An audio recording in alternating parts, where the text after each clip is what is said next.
sayang kau, waiting for the kingdom come. In His name I find, in His name I find, in His name I find the peace I seek. In His name I find, in His name I find, in His name I find the joy I seek. Shalom, selamat malam Bapak Ibu yang terkasih di dalam Kristus. Selamat pagi bagi Bapak Ibu yang stay di Amerika dan selamat siang menjelang sore bagi Bapak Ibu yang stay di Jerman. Selamat bertemu kembali pada kelas pembelajaran firman Tuhan pada hari Sabtu tanggal 31 Agustus 2024. Yang malam ini seperti biasa di jam 7 ini kita akan belajar tentang materi menafsirkan Alkitab sesuai jenis sastranya ya. Ini sudah masuk sesi yang ketiga, Bapak Ibu ya. Dan yang menjadi narasumbernya seperti biasa adalah Pak Pendeta Dr. Hudus Pardede MPH.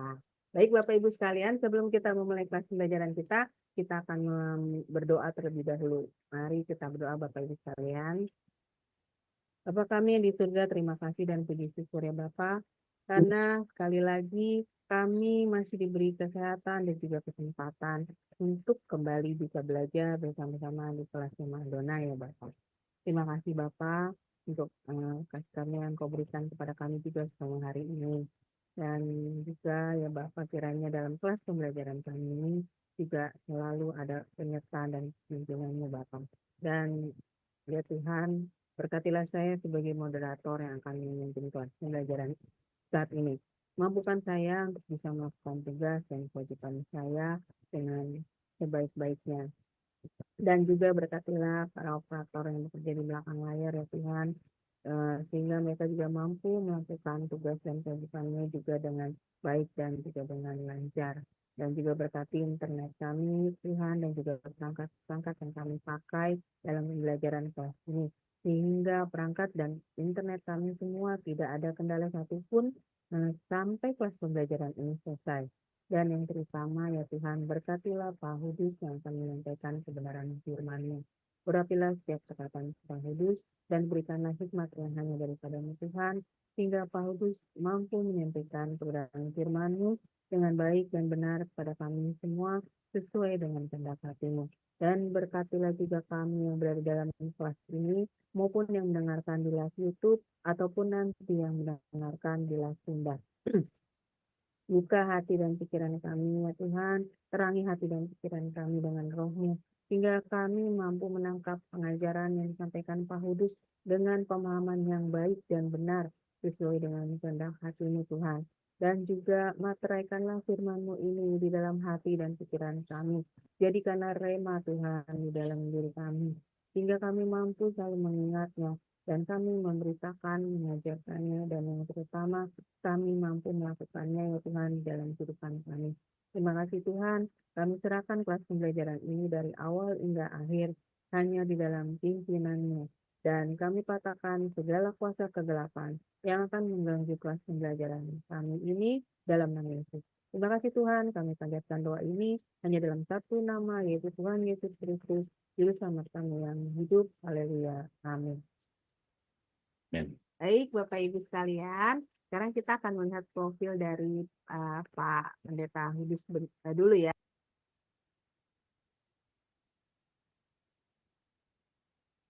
Shalom semua, selamat datang kembali di Zoom Shema Adonai dan di YouTube channel Cahaya Firman. Pada kesempatan kali ini kita akan berkenalan dengan pengajar kita yakni Bapak Pendeta Dr. Hudus Pardede MTH, dan berikut adalah profil singkat dari beliau. Tempat tanggal lahir, Pematang Siantar, 21 September tahun 1970. Keluarga, beliau memiliki istri bernama Ibu Herlina Gunawan, dan telah dikaruniai seorang putri dan seorang putra. Pendidikan, STH dari STT Intheos, Solo pada tahun 1993, MDiv dari Asia Pacific Theological Seminary, Philippines pada tahun 1996. MTh dari STT Inteos, Solo pada tahun 2005, Doktor dari STT Baptis Indonesia, Semarang pada tahun 2013. Pelayanan, beliau menjadi dosen di beberapa sekolah tinggi teologi diantaranya, dosen tetap di STT Inteos Solo 1996 sampai 2009, dosen tetap di STT Eklesia Jakarta 2009 sampai 2011, dosen tetap di STT Satya Bhakti Malang 2011 sampai 2024, dosen tetap di STT Torsina Surakarta 2024 sampai sekarang, dosen tamu di 11 STT di Indonesia dan mancanegara.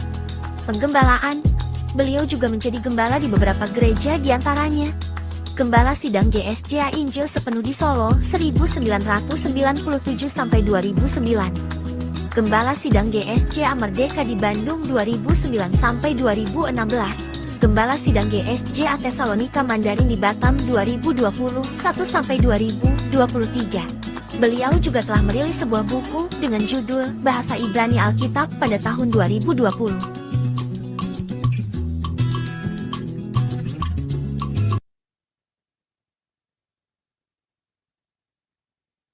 Ya, baik Bapak Ibu, tadi sekilas adalah profil dari narasumber kami, Pak Hudus ya. Ya, baik, saya akan menyapa terlebih dahulu narasumber kami. Shalom, selamat malam Pak Hudus. Shalom, selamat malam Bu Aling dan selamat malam rekan-rekan sekalian. Ya, bagaimana Pak kabarnya? Semoga selalu sehat dan luar biasa ya Pak. Amin. Puji Tuhan, puji Tuhan. Amin.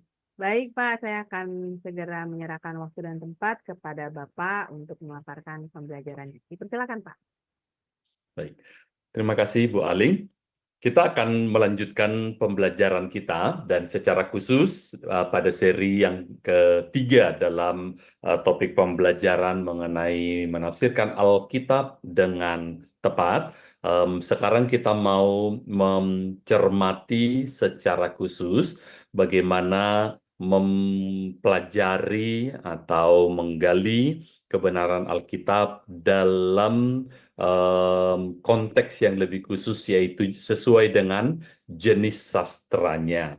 Dan oleh karena keterbatasan waktu, maka saya akan memilih pembahasannya hanya kepada 3 jenis sastra, sebab kalau membahas setiap jenis sastra akan mengambil cukup banyak waktu dan tidak dimungkinkan dalam sesi yang terbatas dengan waktunya. Yaitu nanti kita akan mengambil 2 contoh dari Perjanjian Lama, yaitu Taurat serta narasi, karena memang ini adalah 2 proporsi terbesar dari Perjanjian Lama. Lalu kemudian nanti dari Perjanjian Baru kita akan sempatkan untuk melihat prinsip-prinsip utama dalam menafsirkan surat kiriman yang ditulis kebanyakan oleh Rasul Paulus. Karena proporsi dari surat kiriman termasuk bagian yang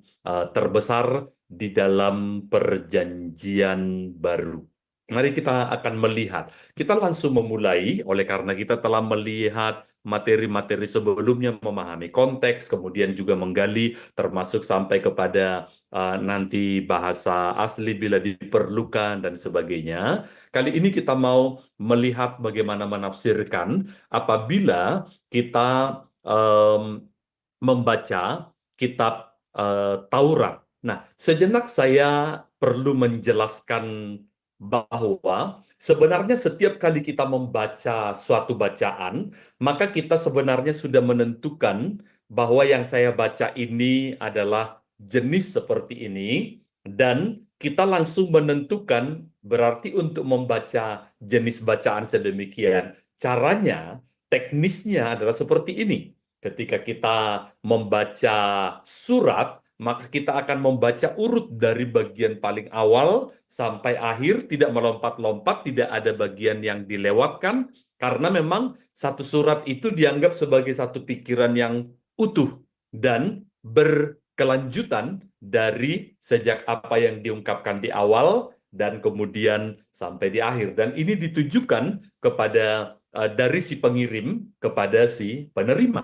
Sedangkan kalau kita membaca seperti katakanlah koran, kita hanya membaca topik-topik yang menarik bagi kita. Kita lihat judulnya, lalu kemudian kita baca isinya, walaupun ada berita lain di sebelah kirinya, kanannya, atau mungkin bahkan headline-nya, tapi kalau bukan itu yang kita cari, kita tidak akan membaca dulu satu halaman depan, lalu kemudian pindah ke halaman 2, halaman 3 sampai selesai. Nggak perlu urut, karena kita hanya memilih berdasarkan topik yang kita butuhkan.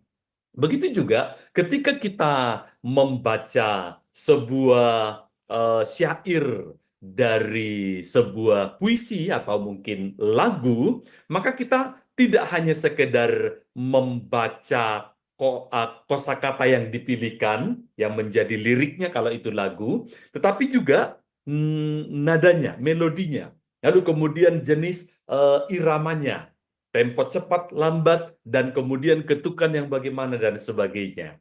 Begitu juga ketika kita membaca katakanlah jenis bacaan yang lain, selain kita sudah tahu ini jenis bacaan yang demikian, lalu saya akan menerapkan cara pembacaan yang demikian. Cuman banyak orang tidak menyadari, ternyata ketika membaca Alkitab, mereka tidak hanya membaca satu jenis bacaan.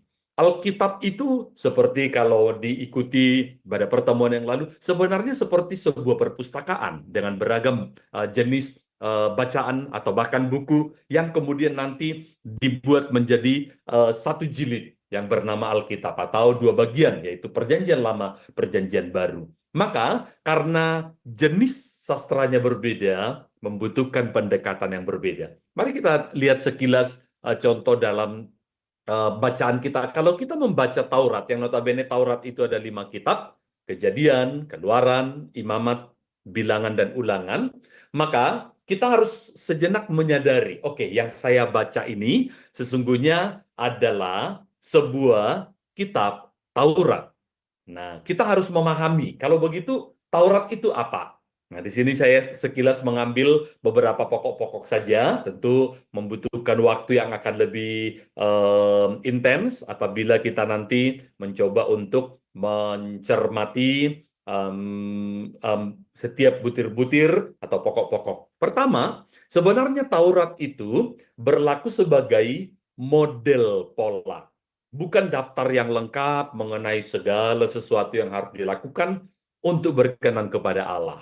Jadi model pola. Kalau saya mencontohkan misalnya di dalam Imamat 19 ayat yang ke-14, kalau saya membacakannya, itu ayat yang ke-14 menyebutkan dari Imamat 19, janganlah kau kutuki orang tuli, dan di depan orang buta, janganlah kau taruh batu sandungan, tetapi engkau harus takut akan Allahmu, akulah Tuhan.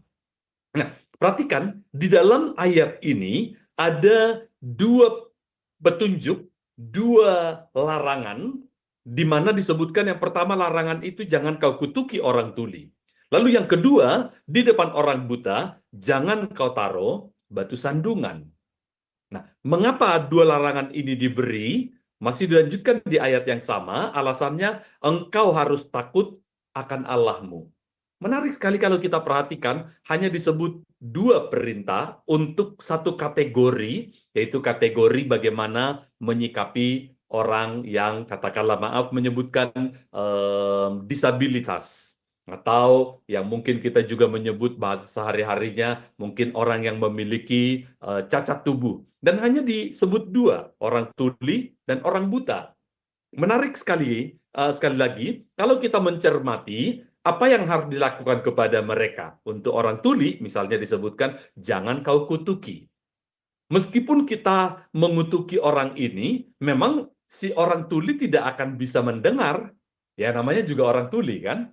Begitu juga di depan orang buta, yang panduan yang kedua, larangan yang kedua lebih tepatnya, jangan kau taruh batu sandungan. Dia tidak tahu siapa yang menaruhnya. Tetapi ketika dia jatuh, mungkin orang tertawa, atau bahkan kalau zaman sekarang ini diambil videonya, lalu kemudian diviralkan untuk sekedar menjadi bahan tertawaan, misalnya, saya nggak tahu. Tapi Tuhan menyampaikan Jangan melakukan dua contoh ini. Alasannya adalah orangnya mungkin tidak tahu, tetapi aku, Tuhan, tahu, melihat.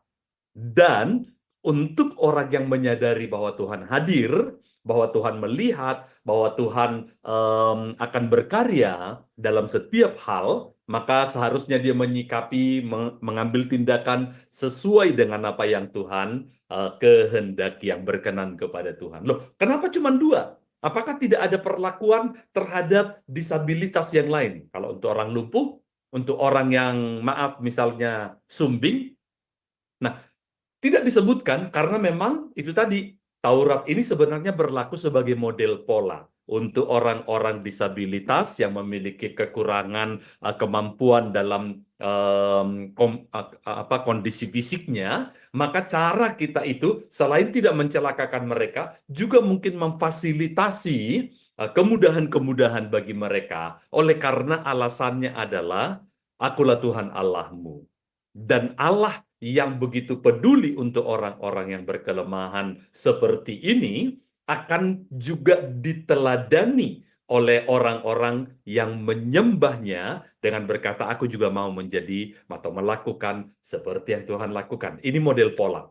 Dengan kata lain, kalau sekiranya mau diperpanjang daftarnya, bagaimana dengan menyikapi terhadap orang yang bahasa sehari-harinya saya pakai saja, maaf, orang yang sumbing.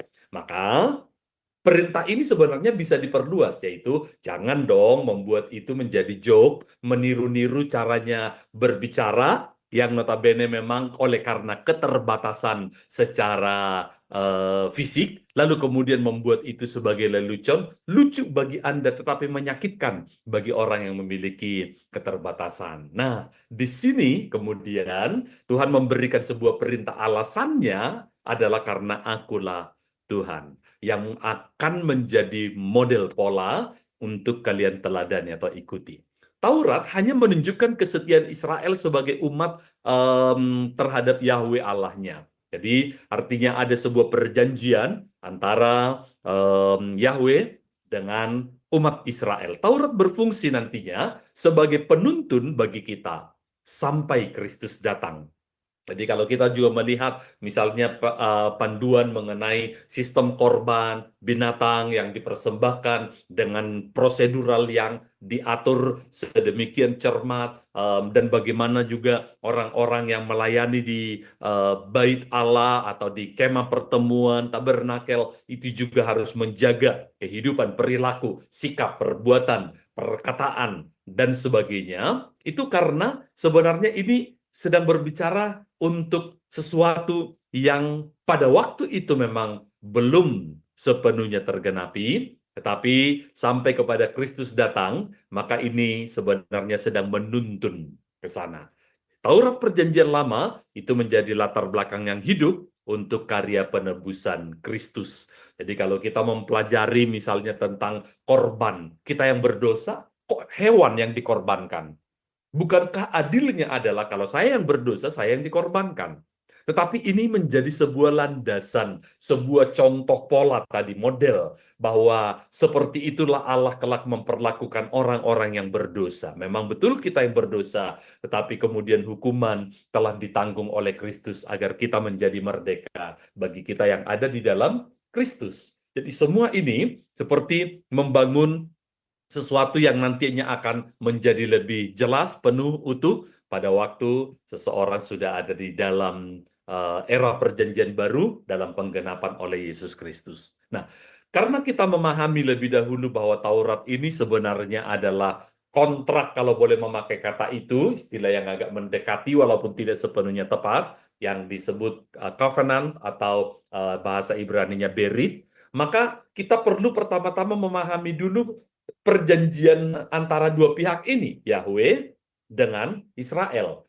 Bagi Yahweh, dia adalah Tuhan yang nantinya akan membuat perjanjian dengan persyaratan atau apa yang menjadi tugas Yahweh sebagai Allah, dan kemudian juga bagaimana umat yang dia harapkan, umat seperti apa yang dia inginkan, umat yang berkenan kepadanya, dijabarkan pada bagian-bagian Taurat ini. Nah, Dengan demikian, hukum Taurat khususnya tidak dimaksudkan oleh Allah sebagai pembatasan yang sewenang-wenang dan aneh.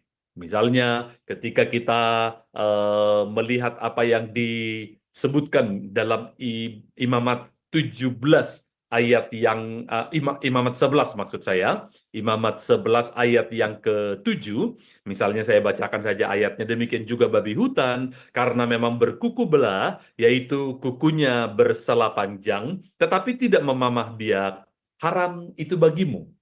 Ya, pertama-tama larangan tentang makan daging babi di sini. Yang menarik sebenarnya adalah alasan kenapa kok itu dilarang. Lalu kemudian disebutkan karena alasannya adalah bentuk fisiknya, berkuku belah, bersela panjang, tidak memamah biak. Oke, bukankah sebenarnya masalah tampilan fisik tidak akan berdampak apa-apa? Nah, tetapi perlu dipahami bahwa ini adalah satu kategori yang dimaksudkan. Nah, latar belakang mengapa haram itu bagimu itu tidak disebutkan di sini. Loh, kenapa kok tidak disebutkan? Sederhananya, karena itu sudah cukup dipahami oleh dua pihak.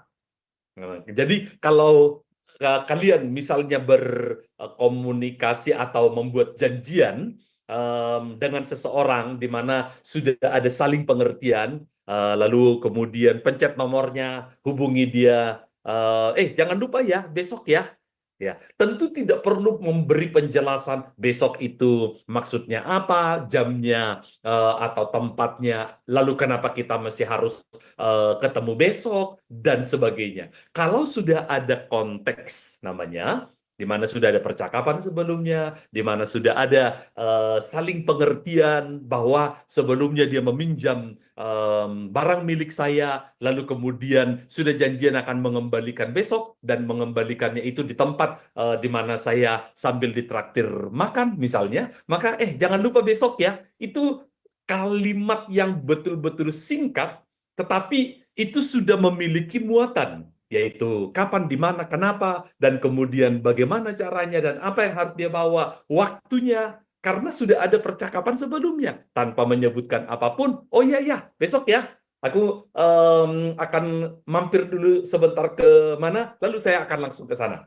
Tidak perlu membuat penjelasan karena sudah saling dimengerti. Sayangnya, kita kan bukan orang yang secara langsung mengikat perjanjian itu dengan Yahweh ketika itu.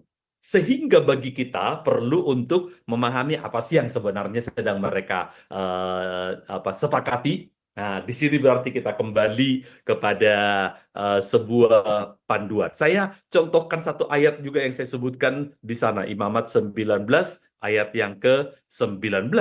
Ketika disebutkan seperti ini, kamu harus berpegang kepada ketetapanku, janganlah kawinkan dua jenis ternak, dan janganlah taburi ladangmu dengan dua jenis benih, dan janganlah pakai pakaian yang dibuat daripada dua jenis bahan. Ngapain yang kayak begini juga harus dilarang?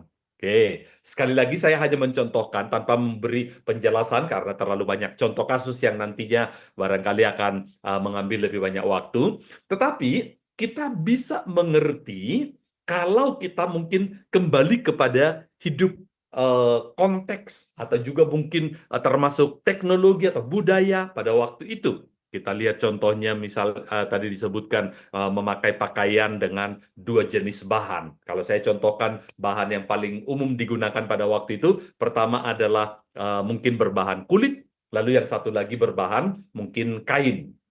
Nah, kalau dua jenis bahan ini dijahit menjadi satu baju, dalam jangka waktu yang berikutnya, kulit itu memang memiliki kecenderungan akan semakin menciut oleh karena proses waktu dan kemudian juga bahan yang sangat alami. Apa yang terjadi?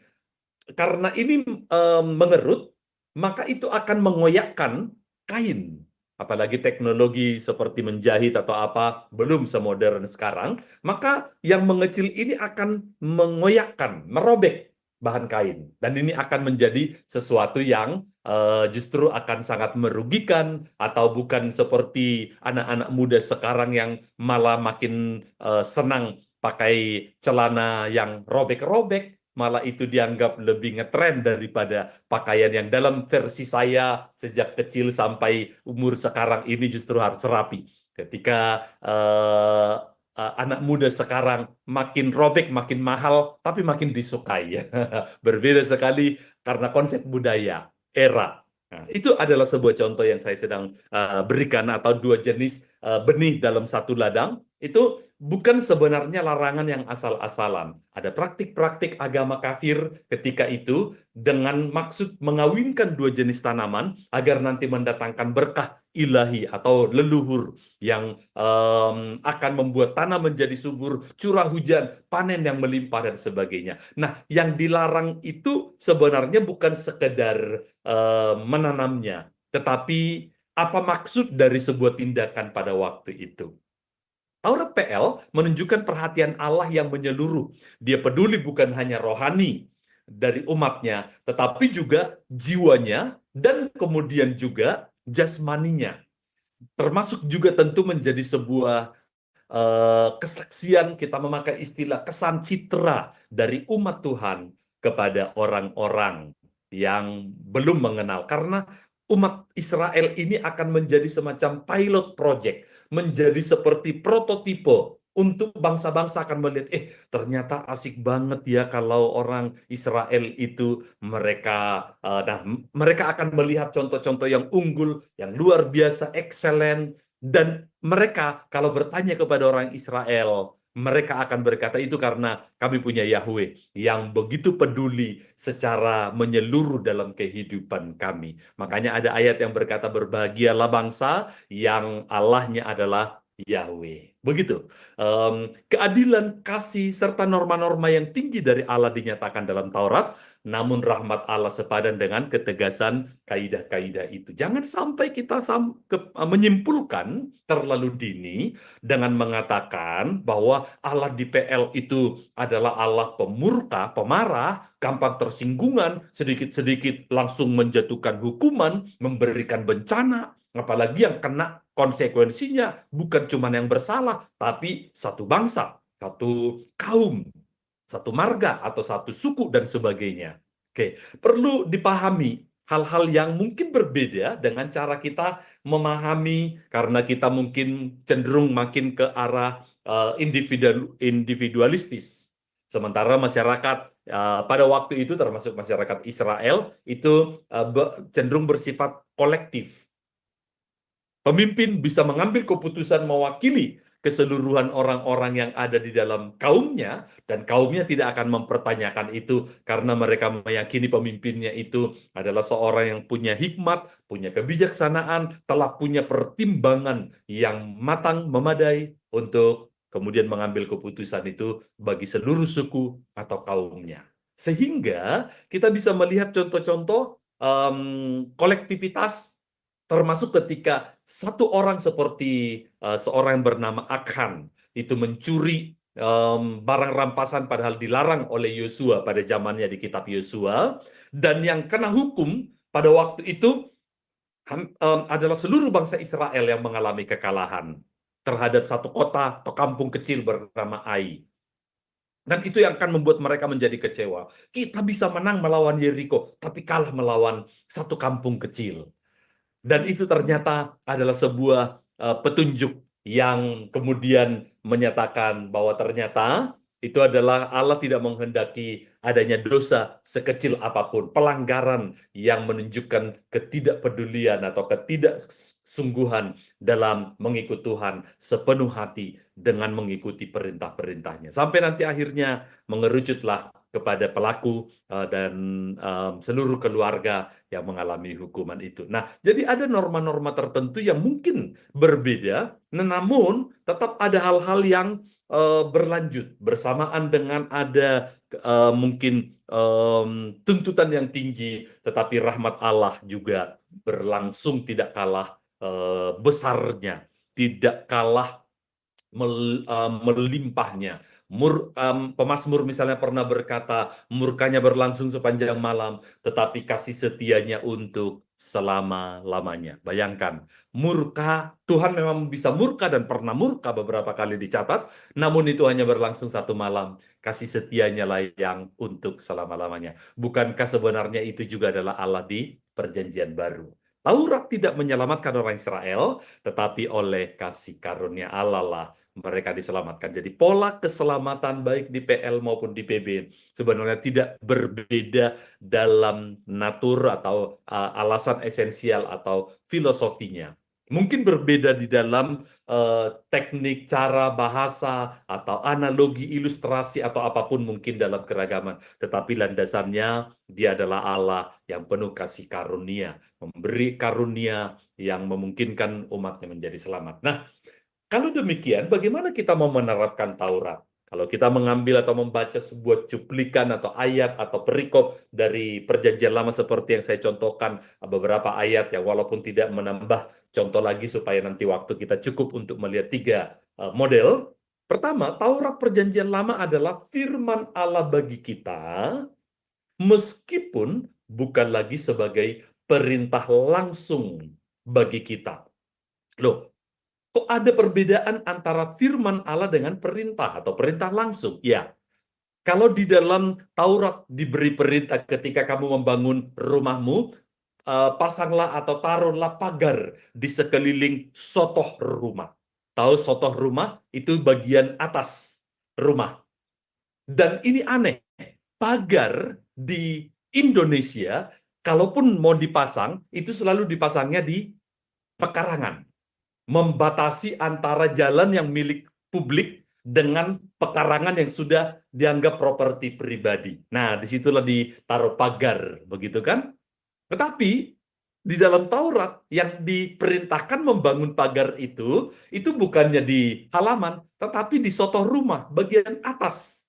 Nah, perlu kita pahami, kok kenapa demikian? Kalau di Indonesia, yang dipagari itu bagian atapnya malah diketawain, dianggap orang gendeng atau apapun. Tetapi tidak demikian pada waktu itu. Kalau pernah melihat gambar-gambar zaman Perjanjian Lama, dan sampai sekarang masih banyak rumah-rumah di sekitar Timur Tengah, Israel sana, itu bagian atau bentuk rumah itu seperti kotak. Atasnya itu datar. Ya, lalu datar ini selain dimaksudkan mengapa di Indonesia selalu harus dibuat kayak model prisma meruncing ke atas? Karena kita punya curah hujan yang sangat banyak, supaya nggak nampung, supaya air begitu jatuh, air hujan itu langsung jatuh ke tanah, begitu.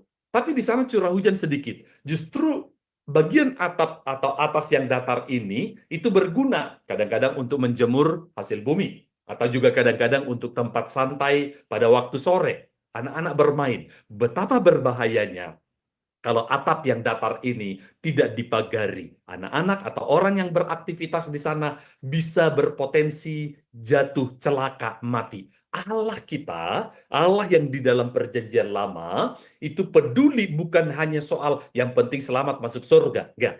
Dia juga peduli kepada keselamatan jasmani. Jangan sampai celaka.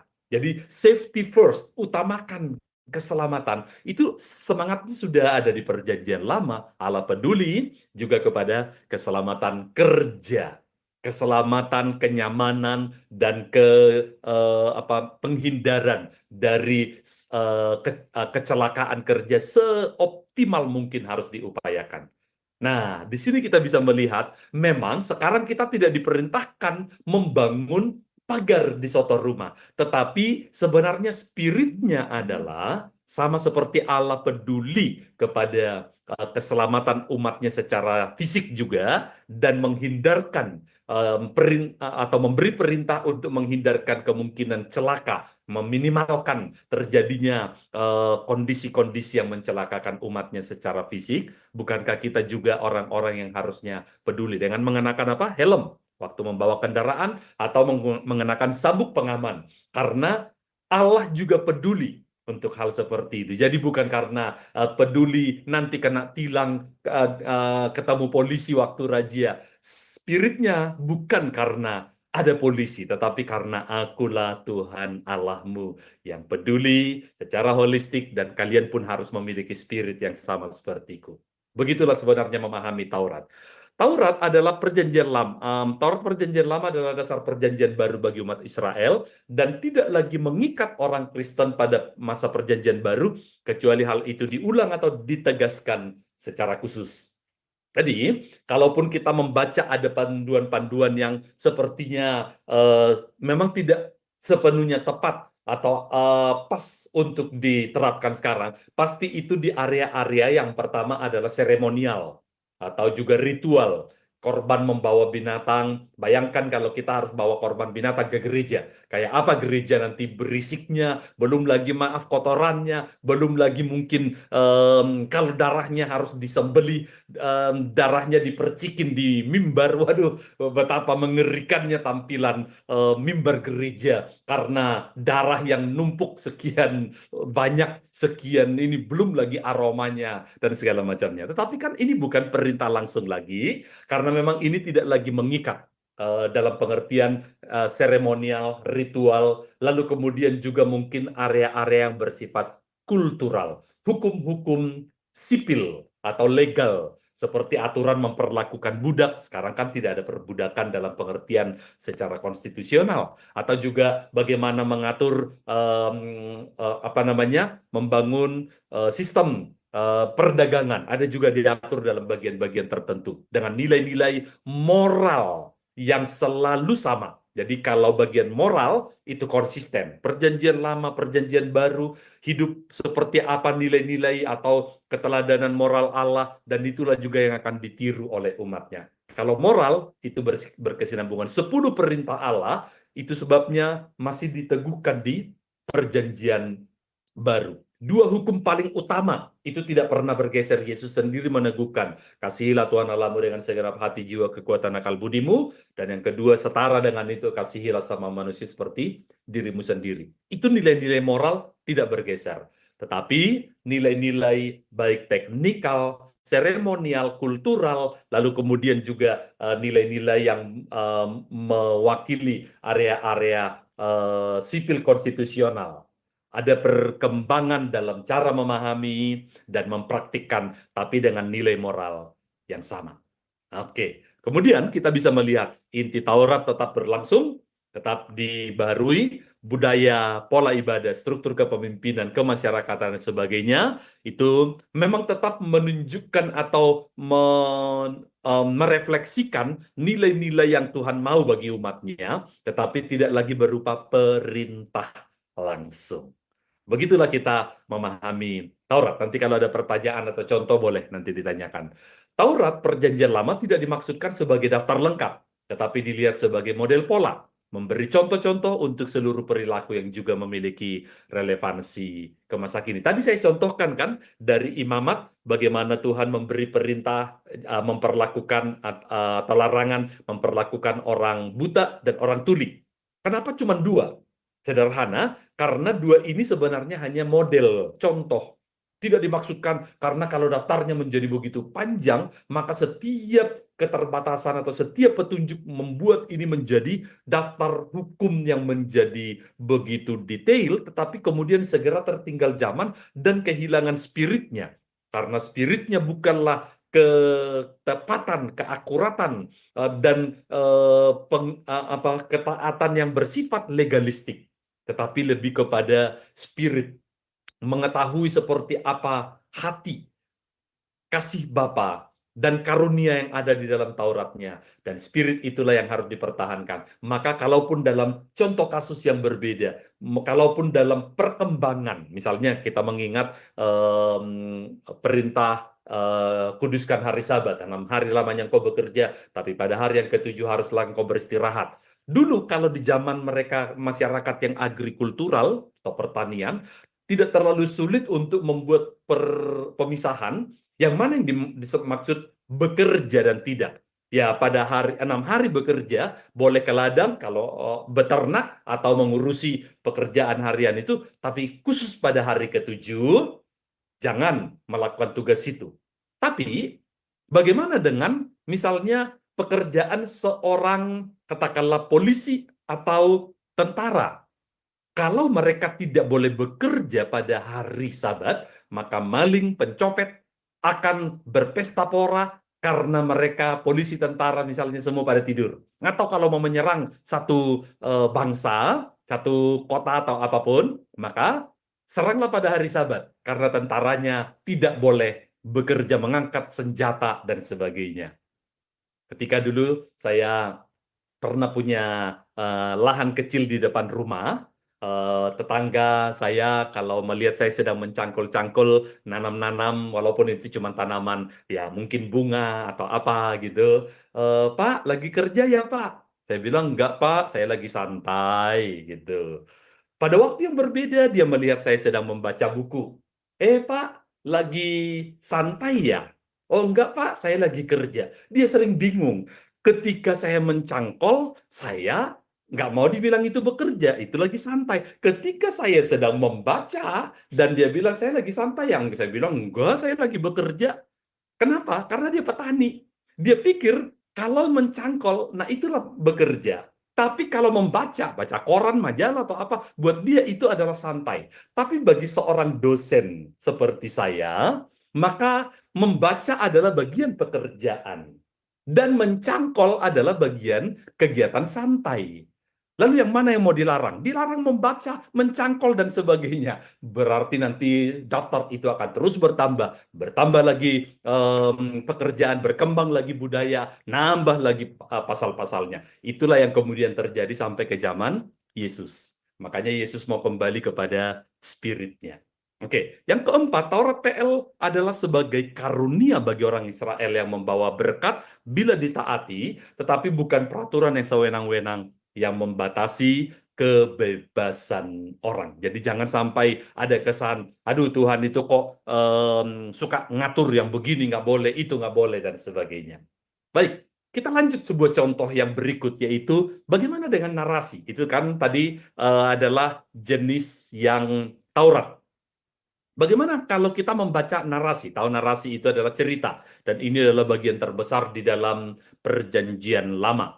Oke, harus dipahami bahwa ini bukan seperti dongeng pengantar tidur yang kemudian dibacakan untuk anak-anak sambil menjelang ngantuk-ngantuk lalu sampai tertidur, tapi mungkin mendapat 1-2 pembelajaran. Nah, lebih dari situ, narasi itu adalah cerita yang bersifat historis, betul-betul terjadi, dan dicatat dalam Perjanjian Lama. Nah, di situ pertama-tama letak perbedaannya.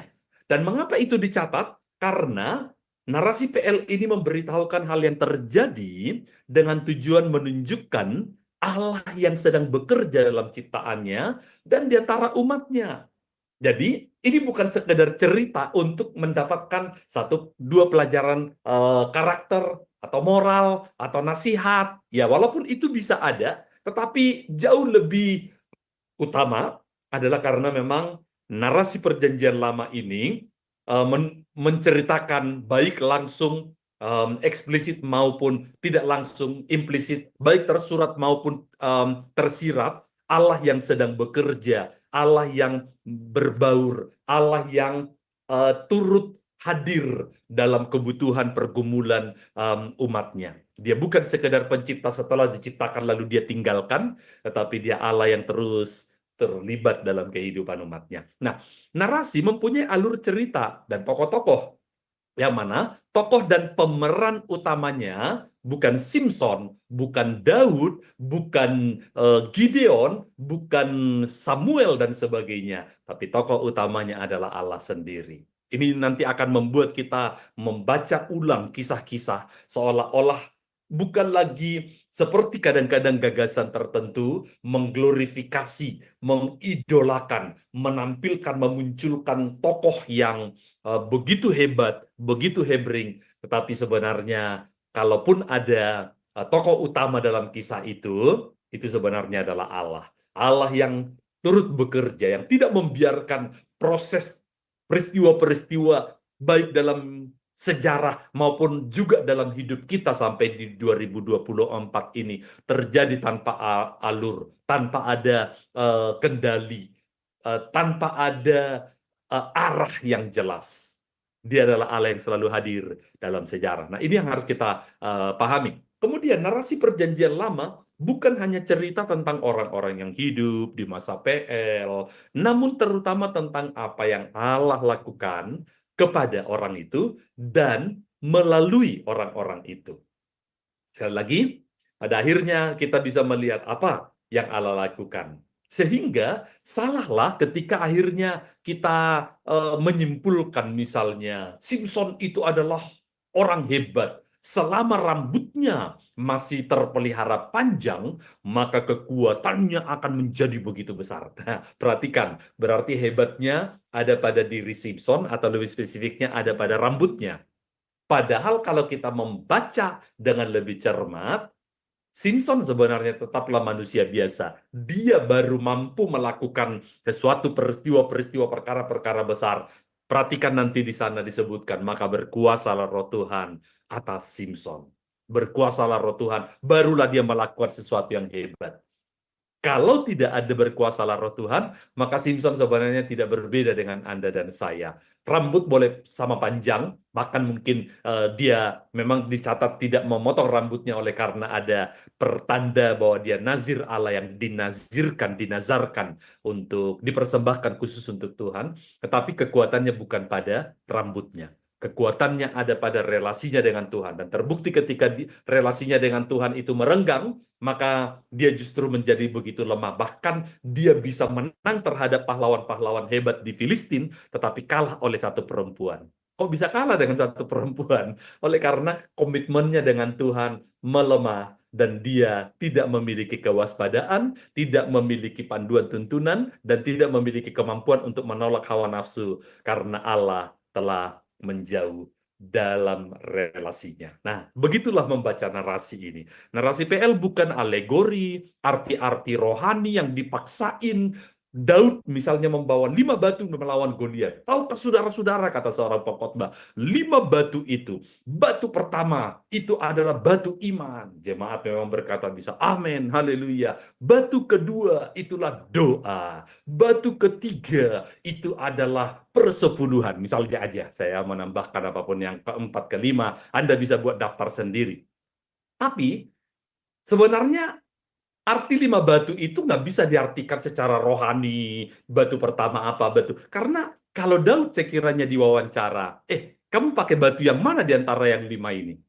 Loh, batu yang mana aja? Memang aku bawa 5. Loh, kenapa bawa 5? Sederhana aja. Siapa tahu batu pertama meleset, saya masih punya paling tidak 4 lagi. Batu kedua masih meleset, saya masih punya persiapan. Sesederhana itu, artinya itu poin utamanya adalah Daud adalah seorang yang sangat antisipatif. Dia tidak sekedar walaupun mungkin sudah cukup ahli dalam menggunakannya, tetapi dia tetap orang yang selalu siap sedia, antisipatif terhadap kemungkinan-kemungkinan terburuk. Namun tetap ada sebuah dorongan, engkau menghina nama Tuhan, engkau datang dengan pedang dan lembing, tetapi aku datang dengan nama Tuhan yang kau hina itu. Ini dorongannya lah yang membuat dia berani menghadapi meskipun sama sekali tidak seimbang. Jadi kita perlu jangan sampai membuat alegori, arti-arti tersembunyi seperti itu. Karena nanti itu akan berbenturan dengan kebenaran lain dalam perikop itu atau dalam bagian lain dalam Alkitab.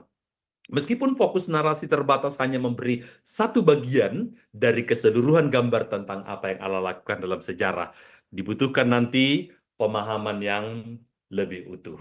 Nah, bagaimana menafsirkan narasi kalau demikian? Yang pertama, narasi PL tidak selalu mengajar secara langsung doktrin atau prinsip-prinsip moral. Hanya karena Abraham itu punya istri, setidaknya yang disebut namanya itu ada 3, mulai dari Sarah, lalu kemudian Hagar, dan yang nanti ketiga itu Ketura, bisa aja lebih, saya tidak tahu, memang Alkitab tidak mencatat nama lain, tetapi bukan cuma Abraham, ternyata juga Yakub, istrinya aja ada 4, lebih tepatnya 2 istri dan 2 gundik. Lalu kemudian tambah lagi Daud, wah itu lumayan banyak, paling banyak memecah rekor itu adalah Salomo, karena istrinya dan gundik-gundiknya itu satu kelurahan, 1000 orang. Nah, apakah itu berarti berdasarkan contoh-contoh dari tokoh Alkitab, maka berarti poligami itu boleh-boleh saja. Tuhan tidak pernah melarang, Tuhan tidak pernah mencitak gara-gara poligaminya, dan Tuhan juga tidak pernah memberikan larangan atau perintah yang begitu spesifik tentang hal itu. Nah, ini tentang doktrin itu tidak boleh diambil serta-merta dari contoh tokoh. Alasannya ada nanti di butir yang berikut. Tetapi kalau mau membangun sebuah doktrin, maka lihatlah memang teks-teks Alkitab yang secara khusus dimaksudkan sebagai media pengajaran. Pokok-pokok penting yang memang dimaksudkan sebagai panduan moral. Biasanya eksplisit, spesifik dalam teks-teks yang dimaksudkan. Nah, mengapa demikian? Poin yang kedua, narasi mencatat apa yang terjadi, tidak selalu apa yang seharusnya terjadi. Tidak selalu mencatat yang ideal, tetapi yang real. Nah, di sini letak perbedaan antara buku-buku yang ditulis oleh seorang misalnya tokoh publik, politisi, misalnya kalau mau maju sebagai pemimpin, baik nasional atau daerah, lalu kemudian ditulis buku tentang dia, atau dibayar wartawan untuk menulis tentang dirinya, prestasinya, pastilah itu mengglorifikasi, pastilah itu membesar-besarkan prestasi, pastilah itu menunjukkan betapa hebatnya orang ini supaya kita nanti memberi suara pada pemilu nanti. Kan begitu? Tetapi Alkitab tidak mau berpretensi. Dia benar-benar menggambarkan meski Daud adalah tokoh yang sangat dikagumi, bahkan kelak menjadi tolok ukur untuk raja-raja yang apakah hidup berkenan kepada Tuhan atau tidak, dengan membandingkan dia hidup benar seperti Daud atau dia tidak hidup berkenan kepada Tuhan seperti Daud leluhurnya. Namun ternyata Daud pun ketika melakukan kesalahan tetap diekspos. Kenapa? Karena memang Daud justru akan menjadi contoh yang indah, real, nyata untuk seorang pemimpin yang walaupun dipakai Tuhan dengan luar biasa, namun ternyata juga punya kelemahan yang patut diwaspadai. Bahkan ketika dalam ketidakwaspadaan, kelemahan, dan jatuh dalam dosa, masih ada anugerah Allah yang memungkinkan dia dipulihkan meski dengan proses yang mungkin menyakitkan. Bukankah itu adalah pembelajaran yang jauh lebih indah daripada sekedar mencontohkan tokoh-tokoh yang terkesan begitu sempurna, hebat, unggul, dan kita-kita orang biasa, orang yang tidak punya sehebat dia. Aduh, kayaknya contohnya nggak gue banget deh. Rasanya nggak mungkin aku bisa menjadi orang seperti itu.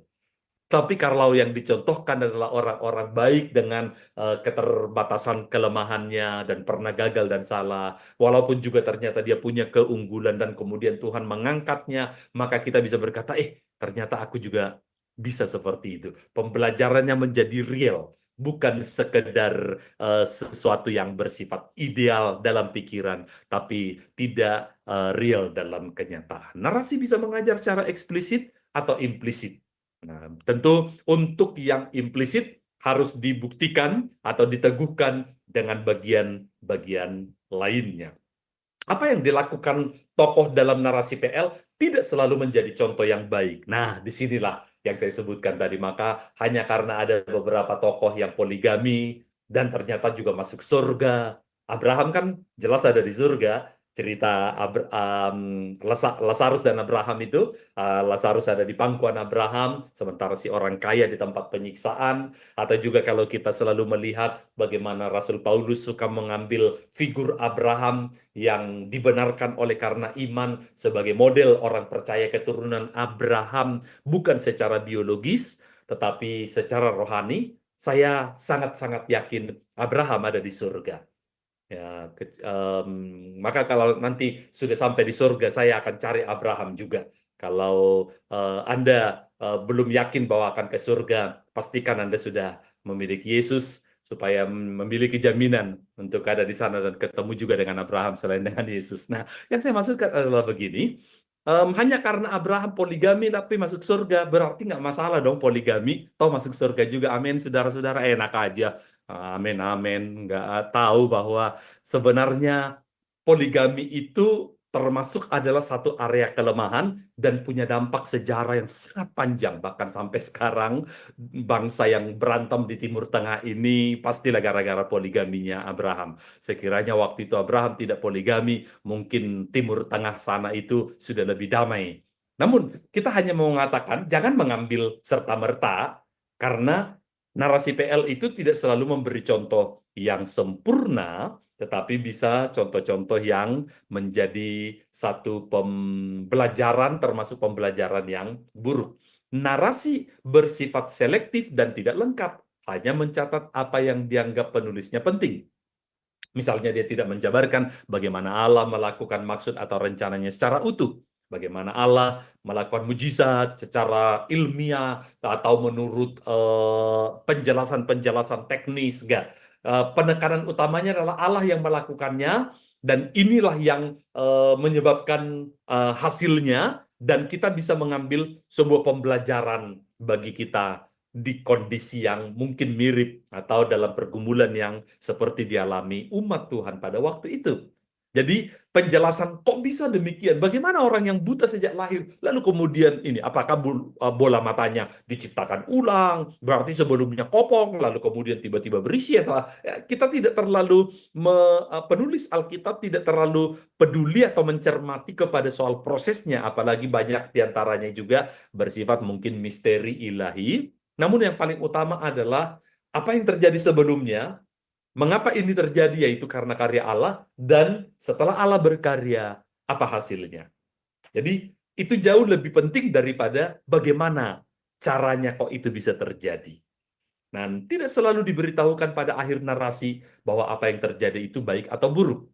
Maka kitalah yang harusnya memiliki kemampuan untuk bisa menilai, oh ini tidak benar. Yefta, walaupun dipakai oleh Tuhan memenangkan Israel dari pergumulan terhadap bangsa yang menindas mereka, tetapi melakukan kesalahan yang cukup fatal. Memang tidak dibuat ringkasan, maka yang dilakukan Yefta itu jahat, karena mempersembahkan putrinya misalnya. Tetapi, meski tidak ada simpulan seperti itu, orang-orang yang memahami landasan moral, panduan, dan pengenalan akan Tuhan, seperti apa dia, apa yang dikehendakinya, akan dapat menyimpulkan apakah yang dilakukan Yefta itu yang ideal, atau biasa saja, atau malah sesuatu yang patut dicela. Nah, begitulah. Narasi tidak selalu menceritakan lengkap. Tetapi bisa tetap disimpulkan dengan baik. Narasi PL tidak dapat ditafsirkan sampai ke hal-hal terkecil, seolah-olah setiap detail mempunyai pesan khusus bagi pembacanya. Tadi yang saya contohkan seperti 5 batu Daud, batu pertama apa, batu kedua mewakili apa, yang ketiga artinya apa, itu tidak punya pembedaan-pembedaan yang detail-detail semacam itu. Narasi PL tidak ditulis untuk menjawab semua pertanyaan kita yang berhubungan dengan teologi. Hanya terbatas pada tujuan khusus dalam pokok tertentu. Maka, saya juga harus jujur mengatakan bahwa kita sebenarnya tidak bisa memakai, katakanlah, kitab Kejadian untuk memberi sanggahan terhadap misalnya teori ilmu pengetahuan, semacam evolusi, atau mungkin juga teori apapun itu, Big Bang, dan segala macamnya. Mengapa? Karena ketika kitab Kejadian ditulis, dia tidak ada di benaknya pemikiran bahwa ini kelak akan menjadi pertanyaan. Pada tahun nanti 1000 sekian, itu nanti akan orang mempelajari teori Darwin dan akan mulai mempertanyakan dari mana asal-usul makhluk hidup dan sebagainya. Yang ada di benak Musa waktu menulis kitab Kejadian adalah orang Israel yang seperti kehilangan arah, kehilangan identitas, nggak tahu lagi siapa dirinya, lalu kemudian mereka perlu diberi landasan. Dan ayat paling pertama, pada mulanya Allah menciptakan langit dan bumi, itu sekaligus menjawab langit dan bumi ini bukan asal terjadi, tetapi ada peran ilahi yang membuat itu ada. Tentang bagaimananya itu terjadi tidak dijelaskan tadi, tetapi tidak boleh terlepas dalam realita bahwa Allah yang menjadikannya, kemudian menata, dan kemudian terlibat dalam kehidupan umatnya dan sebagainya. Jadi pokok-pokok itulah yang bisa kita sarikan. Selebihnya ya biarlah nanti mereka yang menekuni bidang-bidang sains misalnya akan menemukan jawaban-jawaban menurut metode penelitian yang ada, tanpa harus selalu dibentur-benturkan. Dalam analisa terakhir, Allah menjadi pahlawan dalam semua narasi PL. Jadi kita tidak perlu berpura-pura seolah-olah memang pahlawannya itu adalah Daud, atau Simpson, atau Gideon, atau Abraham. Tidak. Justru masing-masing pernah gagal, bahkan kalau sekiranya bukan Allah pahlawannya, mereka sudah habis. Mereka sudah hancur, mereka sudah binasa, dan ending ceritanya bukan hanya diri mereka atau keluarga mereka, bahkan Israel pun sudah the end sekian abad yang lalu, tetapi masih ada Allah yang pada akhirnya yang menjadi pahlawan dalam semua narasi PL. Nah, begitulah kita menafsirkan narasi, dan itu berbeda dengan menafsirkan apa yang kita baca dalam narasi-narasi di luar Alkitab. Yang terakhir, mengambil dari sebuah pola perjanjian baru, panduan tafsir sastra PB. Secara khusus saya ambil surat kiriman, karena ini yang paling banyak. Harus dipahami ada dua jenis surat kuno, surat biasa, dan kemudian surat-surat kiriman. Nah, nanti bisa dilihat surat-surat biasa itu tidak memiliki ciri sastra yang khusus, bersifat personal atau informal, tidak dimaksudkan untuk orang banyak atau generasi mendatang nanti akan membaca ini. Bahkan di benaknya mungkin tidak ada pemikiran kelak tulisan ini akan dipertahankan, bahkan menjadi kitab suci, dan kemudian dipertanyakan oleh di Zoom pada 31 Agustus 2024 misalnya. Karena memang itu surat biasa, tapi kemudian karena ada pesan-pesan ilahi melebihi dari pemahaman si penulis, maka kemudian dalam sejarah gereja ketika itu dilihat, wah ini panduan yang bagus juga untuk orang percaya karena Allah lah yang mengilhamkan itu kepada Paulus atau kepada siapa, kita bukukan, jadilah Alkitab, semacam itu sederhananya. Surat-surat kiriman ada yang lebih artistik, general, dimaksudkan untuk umum, lebih formal, kadang-kadang isinya semacam makalah atau selebaran untuk orang banyak, untuk orang percaya. Nah, nanti kita perlu sedikit memahami itu.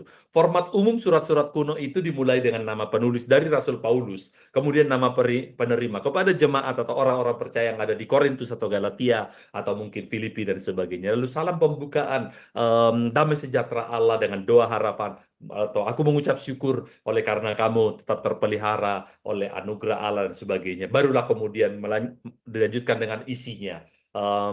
Janganlah patah hati atau lemah semangatmu, berkobar-kobar, bernyala-nyala dan sebagainya. Setelah semua isi, kemudian salam penutup, yaitu juga biasanya berupa bisa doa, salam-salam kepada orang-orang yang dikenal oleh si penulis, Rasul Paulus dan sebagainya.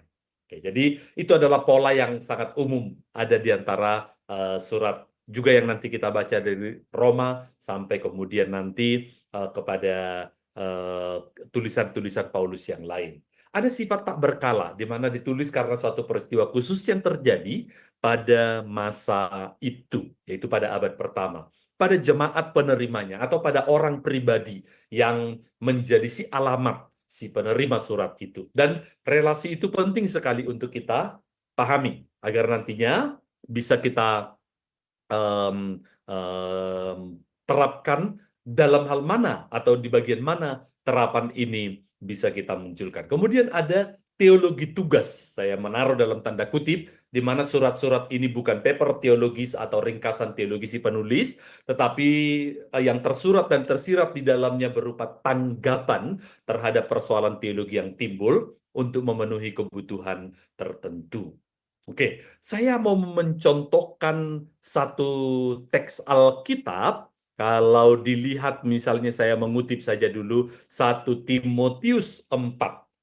2 Timotius maksud saya, 2 Timotius 4. Saya ambil tampilan Alkitab Sabda, kalaupun agak kecil nggak masalah, paling tidak ayatnya lah yang saya ingin soroti. Saya yakin kalian sudah pernah mendengar, bahkan mungkin juga dinasehati misalnya ayat yang kedua contohnya, beritakanlah firman, siap sedialah baik atau tidak baik waktunya, nyatakanlah apa yang salah, tegurlah dan nasihatilah dengan segala kesabaran dan pengajaran. Amin, saudara-saudara. Jemaat pasti berkata, amin, haleluya. Wah, firman Tuhan tadi bagus, kita disuruh untuk selalu memberitakan firman, meskipun siap sedia atau baik atau tidak baik waktunya, menasehati, menegur, dan sebagainya. Nah, kalau ayat 2 kita sebut firman Tuhan, di pasal yang sama, kira-kira apakah ayat ini pernah dikhotbahkan? Ayat 13. Lihat, kalau saya pun soroti, meskipun kecil mungkin, tapi saya bacakan aja. 2 Timotius 4 kali ini ayat 13. Jika engkau kemari, bawa juga jubah yang kutinggalkan di Troas, di rumah Karpus, dan juga kitab-kitabku, terutama perkamen itu. Loh, sepertinya setelah aku sudah berumur lebih dari 50 tahun, aku belum pernah dengar ayat ini dikhotbahkan di mimbar. Dan seolah-olah malah ayat ini tidak dianggap firman Tuhan. Tapi ayat 2 tadi kok dianggap firman Tuhan. Nah, yang kita tidak pahami adalah karena ini surat kiriman yang bersifat personal antara Paulus dengan anak rohaninya Timotius. Di satu sisi dia perlu menyemangati memang Timotius agar tetap berkobar-kobar atau bernyala-nyala dalam memberitakan firman. Di ayat yang kedua, menegur, menasehati, tetap sabar dan tekun dalam panggilan. Tapi ayat 13 ini adalah tema tentang persahabatan, relasi yang sangat personal, mengenal satu sama lain. Kalau kita disuruh menerapkan ayat 13, maka saya bisa berkata terapannya bukan cari di mana rumah Karpus, lalu di kota Troas, dan kemudian cari kitab-kitabnya, terutama perkamennya Paulus, dan jubahnya yang ditinggalkan di sana, supaya kita menerapkan ayat ini. Begitu banyaknya orang percaya, orang Kristen di dunia, berapa orang yang bisa menerapkan ini. Kalaupun masih bisa ketemu rumah Troas, Karpus, kitab, perkamen. Tetapi terapannya tidak seperti itu. Oleh karena ini bukanlah seperti perintah yang langsung, mirip kayak Taurat tadi. Ini bukan semacam perintah langsung seperti itu, tetapi lebih tepatnya adalah kita perlu mengenal sifat tak berkala tadi, dan kemudian teologi tugas. Gitu. Sedikit lagi sebelum kita ke tanya jawab ya. Jadi di sini untuk menafsirkan surat kiriman, dua prinsip utama perlu diperhatikan. Pertama, suatu teks tidak dapat mempunyai arti yang tidak pernah dimaksudkan oleh penulis dan para pembaca mula-mula. Suatu teks tidak dapat mempunyai arti yang berbeda, apalagi menyimpang atau arti yang sama sekali baru. Oh, baru kali ini aku tahu. Selama ini kita membaca ayat ini, tapi aku nggak pernah Nah, 1 Korintus 13 ayat 10 saya contohkan. Kalau kita membaca ayat ini, Paulus pernah menyampaikan di sana, atau lebih baik saya bacakan ayat ini sebagai contoh terakhir sebelum kita nanti ke tanya jawab ya. 1 Korintus pasal yang ke-13, di ayat yang ke-10 dikatakan seperti ini. Tetapi jika yang sempurna tiba, atau lebih baik saya mundur sedikit kepada ayat 8, 9, dan 10, supaya sedikit lebih lengkap gagasannya. 1 Korintus 13 ayat 8, kasih tidak berkesudahan, nubuat akan berakhir, bahasa roh akan berhenti, pengetahuan akan lenyap, sebab pengetahuan kita tidak lengkap dan nubuat kita tidak sempurna. Tetapi jika yang sempurna tiba, maka yang tidak sempurna itu akan lenyap. Ada orang-orang yang memakai ayat ini, lalu kemudian berkata, tuh Alkitab bilang, karunia-karunia roh yang namanya bahasa roh, nubuat, itu akan berhenti, akan berakhir, jika yang sempurna tiba. Pertanyaannya, yang dimaksud yang sempurna, itu yang mana dulu? Begitu. Nah, ternyata kalau kita teruskan pembacaan kita, maka kita tahu yang dimaksud yang ketika yang sempurna itu tiba, yang sempurna itu adalah pada waktu kita bertemu Tuhan muka dengan muka. Maka yang kita masih anggap samar-samar, seperti di ayat 11 dan 12, itu menjadi terang benderang. Yang dulu masih belum memahami, sekarang sudah begitu utuh. Yang dulu kita baru mengenal seperti kanak-kanak, tetapi nanti dalam waktu yang sempurna itu kita langsung memahami dengan lebih lengkap dan penuh. Nah, itu kira-kira gambaran sederhana, dan tidak menggunakan dasar ini untuk mengatakan berarti karunia-karunia roh ini sudah tidak berlaku.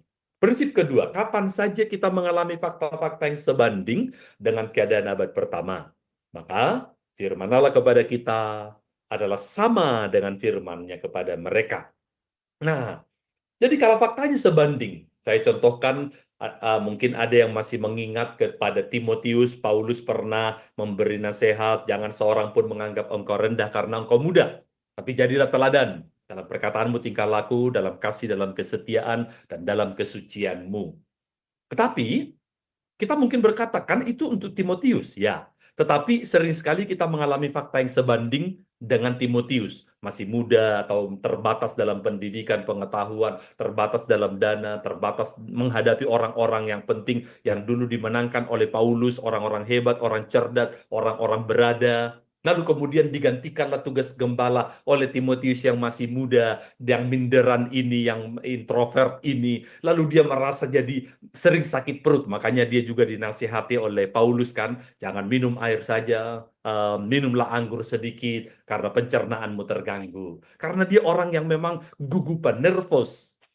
Maka dia diberi dorongan bahkan termasuk nasihat-nasihat yang sangat teknis seperti itu. Tetapi untuk mengatasi keminderan itu tadi, Paulus secara khusus memberi nasihat, jangan seorang pun menganggap engkau rendah hanya karena usiamu muda, pendidikanmu mungkin kurang, tetapi untuk mengungguli keterbatasan pengalaman, pendidikan, atau mungkin kemudahan dan sebagainya, jadilah teladan. Kalau ini tidak menyangkut umur, bukan pendidikan, teladan dalam perkataan, tingkah laku, kasih, kesetiaan, dan kesucian.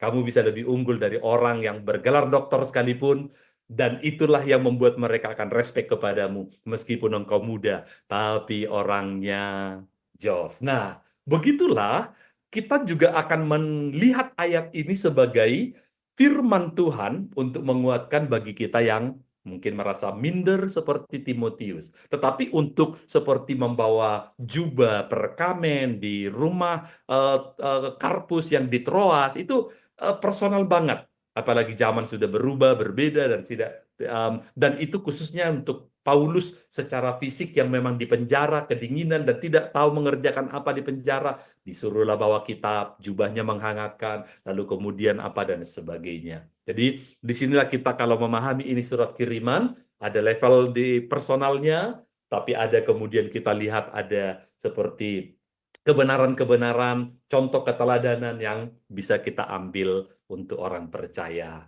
pada masa kini.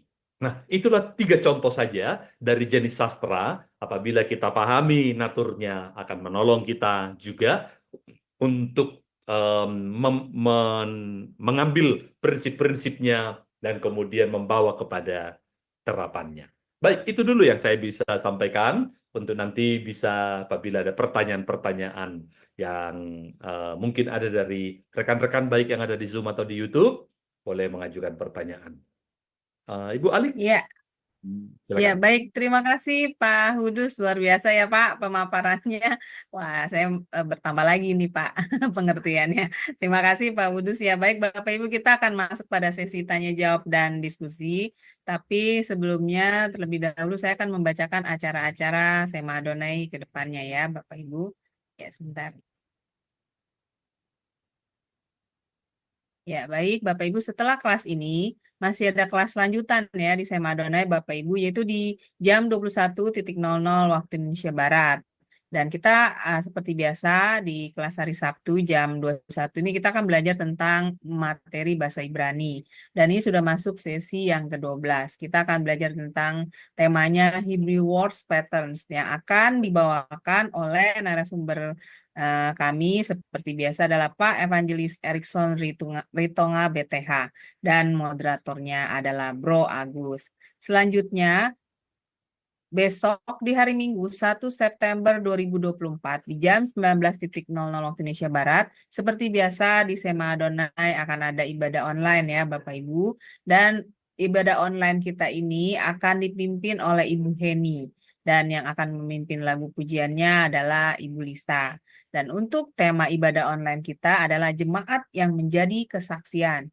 Diambil dari Nats 2 Korintus 8 ayat 1 sampai dengan 5. Dan yang menjadi narasumbernya adalah Bapak Gembala kami sendiri, yaitu Pak Pendeta Daniel Palungan.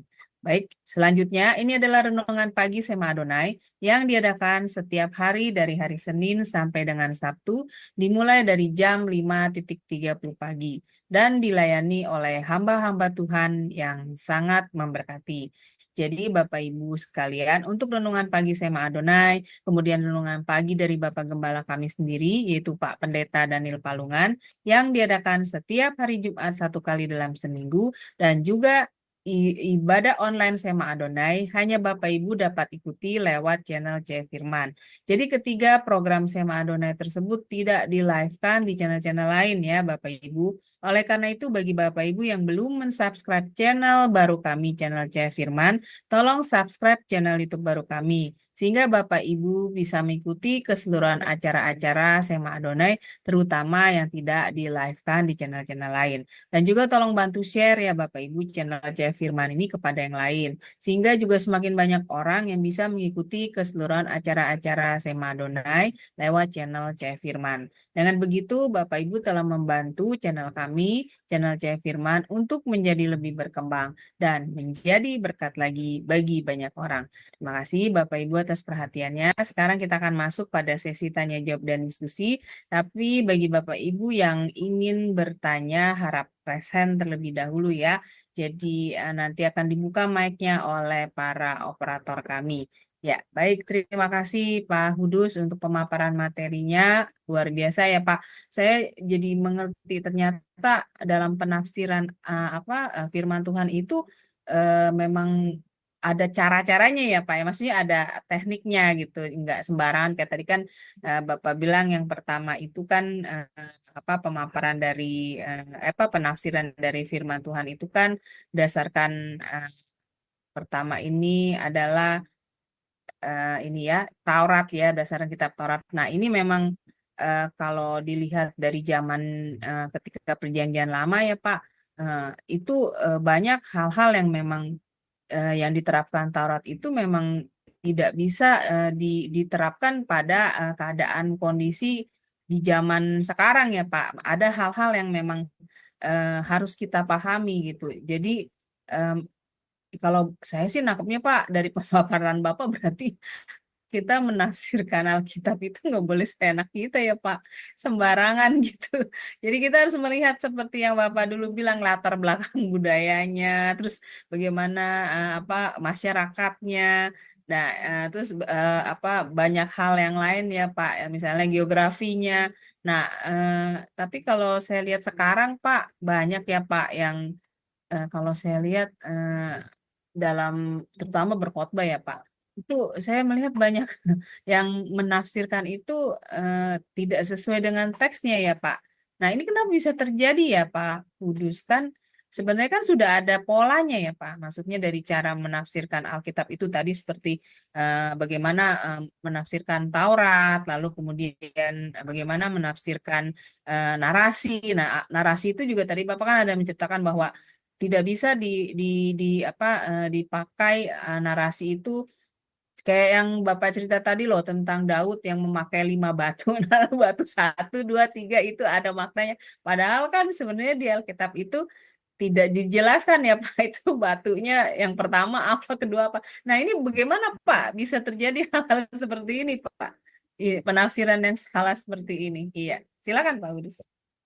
Baik, kalau disebutkan bahwa penafsiran seperti itu toh pertama-tama membuat orang percaya dibangun imannya, karena misalnya kalau itu katakanlah khotbah, lalu kemudian jemaat dikatakan amin saudara-saudara, lalu kemudian mereka akan berkata amin, haleluya, atau beri kemuliaan, dan misalnya begitu kan.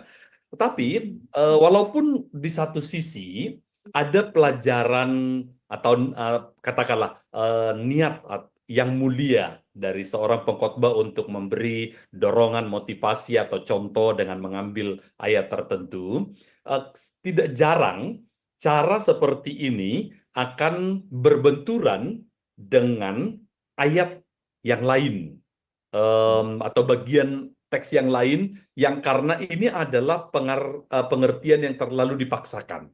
Hanya karena kita bermaksud untuk memberi dorongan atau nasihat kepada orang-orang percaya lainnya, itu tidak dengan sendirinya membenarkan kita mencomot sebuah ayat untuk kemudian mengartikannya seperti yang kita inginkan.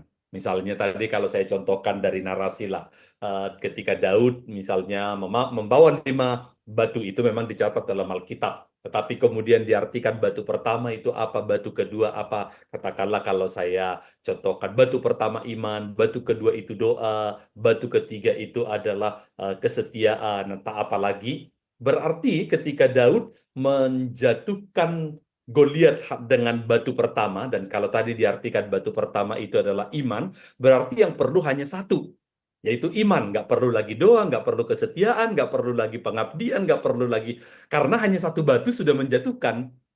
Nah, berarti kalau pengkhotbah itu ditanya, berarti saya nggak perlu setia dong, yang penting beriman. Karena dari contoh Daud tadi, hanya satu batu yang pertama itu yang menjatuhkan. Dan kalau batu pertama iman, yang lain-lain sudah nggak diperlukan. Dia pasti akan berkata, oh nggak, bukan itu maksud saya. Itu dia berarti tidak konsisten dengan apa yang diartikannya. Ada bagian-bagian yang istilahnya dipaksakan pengertiannya. Jadi dengan niat yang mulia tetapi cara yang salah itu justru bisa memiliki efek atau implikasi yang bisa saja lebih jauh dari yang dimaksudkan oleh teks Alkitab itu. Begitu juga misalnya saya contohkan surat kiriman, tadi kalau saya contohkan surat kiriman 2 Timotius 4, ayat yang pertama, ayat yang kedua mungkin dengan jelas dikotbahkan, ditegaskan, tetapi masih di pasal yang sama, tapi di ayat yang berbeda, di ayat 13-nya, oh yang ini nggak pernah dikotbahkan. Karena ketika pengkhotbah tertentu misalnya ditanya, kenapa kok Pak Pendeta nggak pernah mengkhotbahkan ini? Ya, memang dia mungkin tidak cukup jujur untuk berkata, ayat ini mah bukan firman Tuhan, gitu ya. Nah, pengertian firman Tuhan tidak selalu berarti seolah-olah Allah mendiktekan. Paulus tulis begini ya, gitu ya. Ya, karena harus dipahami dulu relasi, karena ini surat kiriman, maka relasi pengirim dengan si penerima, lalu apa yang terjadi di antara mereka sebelumnya, agar kita tahu bahwa ayat ini, kalaupun disebut ayat, waktu ditulis itu bukan ayat, waktu ditulis itu seperti kalimat, paragraf, ya seperti umumnya surat lah, gitu ya. Tetapi telah menunjukkan bahwa misalnya seorang anak rohani perlu memiliki kepedulian, perhatian kepada seniornya yang telah lebih dahulu membentuk, berjasa. Tentu tidak diartikan misalnya untuk mendapatkan keuntungan atau mengintimidasi biar nanti persembahannya itu kepada saya, tentu bukan artinya ke sana. Artinya kita bisa melihat bahwa kalaupun ada terapan dari bawah jubahku atau juga ini, kita bisa melihat beberapa hal, bahwa bahkan seorang rasul yang sangat senior seperti Paulus pun merasa perlu belajar. Makanya dia suruh bawa kitab-kitabnya. Apalagi kita. Itu misalnya bisa menjadi sebuah pembelajaran yang tidak kalah benarnya. Kemudian sebagai sesama anak Tuhan, apalagi rekan-rekan sesama pelayan Tuhan, itu bukan saling menjatuhkan tapi saling menopang. Di mana Paulus membutuhkan jubahnya bahkan untuk hal yang kelihatannya sederhana pun itu Timotius mengupayakan untuk memenuhi kebutuhan itu dan sebagainya. Jadi itu jauh lebih realistis, itu jauh lebih literal tetapi benar daripada memaksakan atau apalagi menyimpulkan bahwa ayat ini sebenarnya tidak punya pesan firman atau terapan bagi kita. Itu keliru banget sih. Nah, tetapi dengan memahami ini surat kiriman, makanya judul hari ini adalah menafsirkan teks Alkitab sesuai jenis sastranya. Kalau itu puisi, sayang tidak ada waktu untuk saya jelaskan misalnya contoh-contoh bagaimana menafsirkan puisi. Kalau itu adalah bahasa yang katakanlah analogi atau mungkin perbandingan, maka pahami itu sebagai perbandingan, jangan diartikan terlalu literal.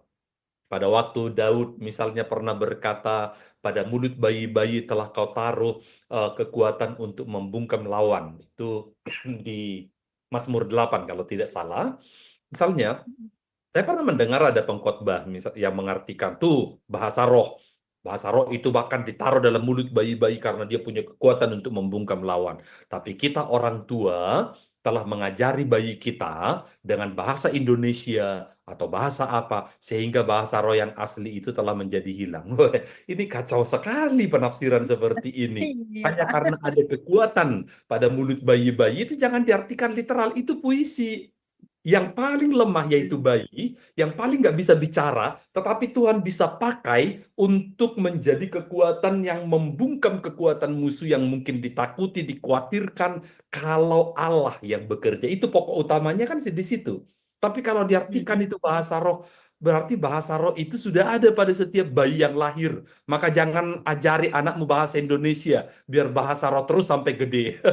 Itu kan keliru sekali. Baik terapannya nanti akan meluas kemana dan sebagainya. Nah, itulah contoh kalau kita memahami jenis sastranya dan memperlakukan atau mengartikan sesuai jenis sastra itu, kita akan terhindar dari kesalahan-kesalahan yang mungkin fatal atau terapan-terapan yang keliru dari suatu teks. Ya, demikian. Iya, betul sekali ya Pak Hudus. Berarti dalam menafsirkan Alkitab itu kita memang ada suatu polanya ya Pak, tekniknya gitu. Jadi kalau kita mengikuti apa yang sudah diterapkan tekniknya itu ya kita pasti bisa menafsirkan secara benar ya Pak Hudus seperti itu ya. Betul sekali. Kalau Betul sekali. iya kalau kita nggak tahu ininya kita harus mencari tahu sebenarnya pakai contohnya Ya, pelajaran hari ini ya Pak. Jadi Pak. mengajarkan kita untuk mengerti oh begitu menafsirkannya gitu. Nah, baik ini ada Ya, pertanyaan persis. Pak di WA kitanya Bu Hen apa itu kitab kiriman? Saya nggak paham katanya sulit juga belajar Alkitab dulu di kitab saya yang penting bisa baca saja. Nah ini Pak banyak ini orang-orang yang juga termasuk Oke. saya Pak. Ya gimana Pertanyaan Pak? yang Udah menarik, silakan. pertanyaan menarik. Iya. Ya. Baik, kalau mengacu lagi kepada percakapan kita pada pertemuan yang lalu, maka saya sudah pernah menggambarkan bahwa sebenarnya Alkitab itu mungkin berbeda dengan kitab suci. Misalnya pada agama-agama lain yang notabene itu memang betul-betul dianggap satu buku saja. Alkitab itu sebenarnya seperti satu perpustakaan yang terdiri dari beberapa buku di dalamnya, dan jenis tulisannya itu juga tidak seragam. Kalau itu misalnya kalau kita membaca satu buku novel dari awal sampai akhir kan novel kan. Kalau itu adalah buku nyanyian dari halaman paling depan sampai nomor paling terakhir semua nyanyian kan begitu. Tapi kalau Alkitab enggak. Ada tadi hukum Taurat yang berarti semacam walaupun tidak persis banget seperti hukum pidana perdata, ada bentuk perintah atau larangannya dan konsekuensinya, tapi tidak semua selalu memiliki itu. Kemudian ada lagi yang namanya narasi tadi atau cerita. Kemudian ada puisi, ada sejarah, lalu kemudian ada, nah secara khusus yang ditanya tadi adalah surat kiriman.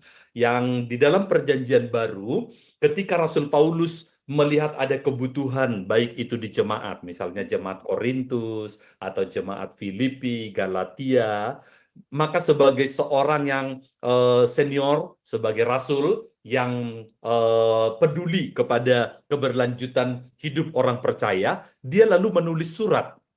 Surat ini dikirimkan, itu yang disebut surat kiriman. Untuk memberi mereka nasihat, dorongan, panduan, dan kemudian mereka tidak merasa sendirian atau merasa ditinggalkan, karena Rasul Paulus kan bukan seorang, panggilannya bukan gembala sidang yang stay di satu tempat. Setelah dia membuka sebuah gereja, lalu panggilan ke kota yang berikut, dia didik dulu seorang juniornya, salah satunya Timotius.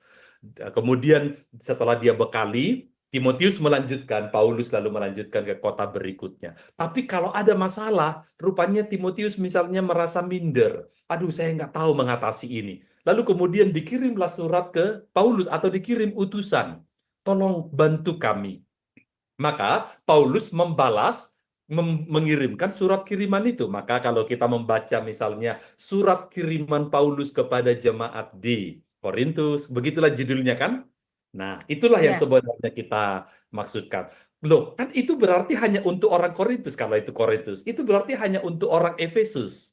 Awalnya demikian. Tapi rupanya waktu Paulus menulis ini, dia diilhamkan oleh Roh Kudus untuk pertama-tama menjawab kebutuhan, kalau itu Korintus tadi, jemaat di Korintus dengan persoalan yang ada, tetapi persoalan seperti itu kan nggak cuma ada di Korintus. Ternyata juga jemaat yang di Amerika, yang di Ameriki, yang di Solo, yang di Jerman. Nah, apa yang mereka lakukan? Dulu Paulus pernah mengirim surat loh kepada jemaat yang di Korintus. Yuk kita ambil panduan itu. Maka disalinlah surat kiriman ini, lalu diajarkan. Yang memang ada yang tidak cocok, baik lokasinya atau apa, seperti tadi rumah Karpus yang di Troas, itu kan karena, kalau ini hanya antara Paulus dengan Timotius. Tapi panduan yang ini, beritakanlah firman, siap atau tidak siap, waktunya dan sebagainya. Atau seperti kepada Timotius, jangan seorang pun menganggap engkau rendah. Nah, kalau ini kita juga mengalaminya, maka kita ambillah ini sebagai sebuah panduan, pembelajaran, penyemangat bagi kita. Itulah sebabnya nanti ini akan dibukukan, jadilah Alkitab dengan ragam jenis sastra tadi. Ada Taurat, ada narasi, ada puisi, ada nyanyian seperti Mazmur, lalu ada surat kiriman, dan sebagainya. Nah, itulah yang dimaksud surat kiriman itu. Yang paling banyak oleh Paulus kepada jemaat-jemaat yang dulu kebanyakan itu yang dia rintis, lalu kemudian perlu bimbingan lanjutan. Jadi 1-2 Korintus, kemudian Galatia, Efesus, Filipi, Kolose, 1-2 Tesalonika, kemudian 1 dan 2 Timotius. Nah, ini Timotius kepada perorangan, kalau Titus dan Filemon juga perorangan. Tapi yang ini jemaat. Begitu. Nah, itulah yang dimaksud surat kiriman ya. Demikian. Ya, baik. Wah, ya, semoga terjawab ya Ibu Heni yang bertanya di WA ya. Baik, ini masih ada Pak Sam yang mau bertanya. Silakan Pak. Iya, ya. Ya, selamat malam Pak Kudus Pardede. Selamat malam Pak. Cepat sekali tadi pelajarannya. Saya kira tadi yang pertama itu kan hanya suatu pengantar aja gitu. Tahu-tahu sudah langsung jalan semua sampai selesai gitu loh Pak. Jadi cepat sekali seperti yang saya bilang 3 minggu yang lalu, berapa kali pertemuan itu sama dengan namanya Bapak. Jadi pertanyaan saya ini hampir sama dengan pertanyaannya Bu Aling, itu kan masalah narasi. Kadang-kadang zaman sekarang itu kan kalau ada seorang bercerita kan, itu hanya narasi saja kan gitu kan, berarti negatif dia kan. Nah gitu. Jadi itu masalah zaman sekarang, masalah zaman anak muda sekarang atau zaman apalah gitu kan. Itu hanya narasi itu. Tetapi setelah saya pelajarin dari yang sudah dipaparkan Pak Hudus ini kan, narasi adalah cerita yang bersifat historis yang terjadi dan dicatat dalam perjanjian lama gitu. Ya. Memang seperti yang ditanya Bu Aling tadi itu, kadang-kadang atau kebanyakan juga yang saya lihat setelah saya juga mendengarkan pelajaran-pelajaran di SMA Adonai dan juga yang saya pelajarin, banyak ditafsirkan secara alegori tadi, yang seperti yang dipaparkan Pak Hudus, ditafsirkan secara alegori. Banyak itu sekarang itu, banyak juga seperti di Mazmur 128 itu kan ditafsirkan pohon zaitun itu, di Mazmur 1 ayat 3 itu ya seperti pohon yang ditanam, semua ditafsirkan, air, pohon, semuanya ditafsirkan. Tetapi setelah saya belajar, padahal dalam konteks tertentu, dalam perikop tertentu, atau dari di Mazmur dengan di Korintus misalnya, itu tidak sama pengertian air dengan di Mazmur dengan di Korintus contohnya gitu. Jadi harus hati-hati memang menafsirkan Alkitab itu, tidak boleh ditafsirkan secara alegori seperti yang sudah diajarkan Pak Hudus tadi gitu. Jadi bagaimana menurut Pak Hudus penafsiran kebanyakan gembala di gereja seperti itu? Kan salah berarti Pak. Itu mungkin yang bisa, pertanyaan saya mungkin kurang sempurna gitu. Terima kasih Pak. Baik. Ya. Terima kasih Pak Sam. Oke, di satu sisi saya dalam melihat contoh-contoh misalnya penafsiran yang terutama jika dikotbahkan, memang umumnya penafsir ini yang kemudian mengkhotbahkannya memiliki maksud yang baik, maksud yang mulia, yaitu menyemangati jemaat atau memberikan dorongan untuk melakukan kebenaran tertentu, gitu ya. Jadi itu yang menjadi niat mulia yang notabene tetap saya hargai. Namun sebuah prinsip penting dalam baik iman Kristen atau dalam kehidupan Kristen, tujuan itu selalu harus tujuan yang benar selalu juga harus dilakukan dengan cara yang benar. Maka kalaupun memang dimaksudkan untuk menyemangati jemaat agar terus bertekun dalam iman, tidak perlu mengambil contoh dari misalnya batu Daud, lalu dialegoriskan batu pertama apa, batu kedua apa, karena cara menafsir begitu nanti pertama-tama berbenturan dengan fakta bahwa Daud hanya memakai satu batu dan 4 yang lain tidak jadi terpakai. Berarti hanya dibutuhkan satu, kalau tadi diartikan itu iman, maka tidak dibutuhkan lagi ketekunan atau ibadah atau apapun. Tentu terapannya ini menjadi menyimpang maksudnya. Apalagi di benak Daud sama sekali tidak ada pemikiran yang ini batu kedua ini adalah batu ketekunan, yang ini batu doa, lalu saya pakai batu yang mana? Sama sekali tidak ada. Berarti penafsir ini menambahkan apa yang tidak ada pada kisah itu.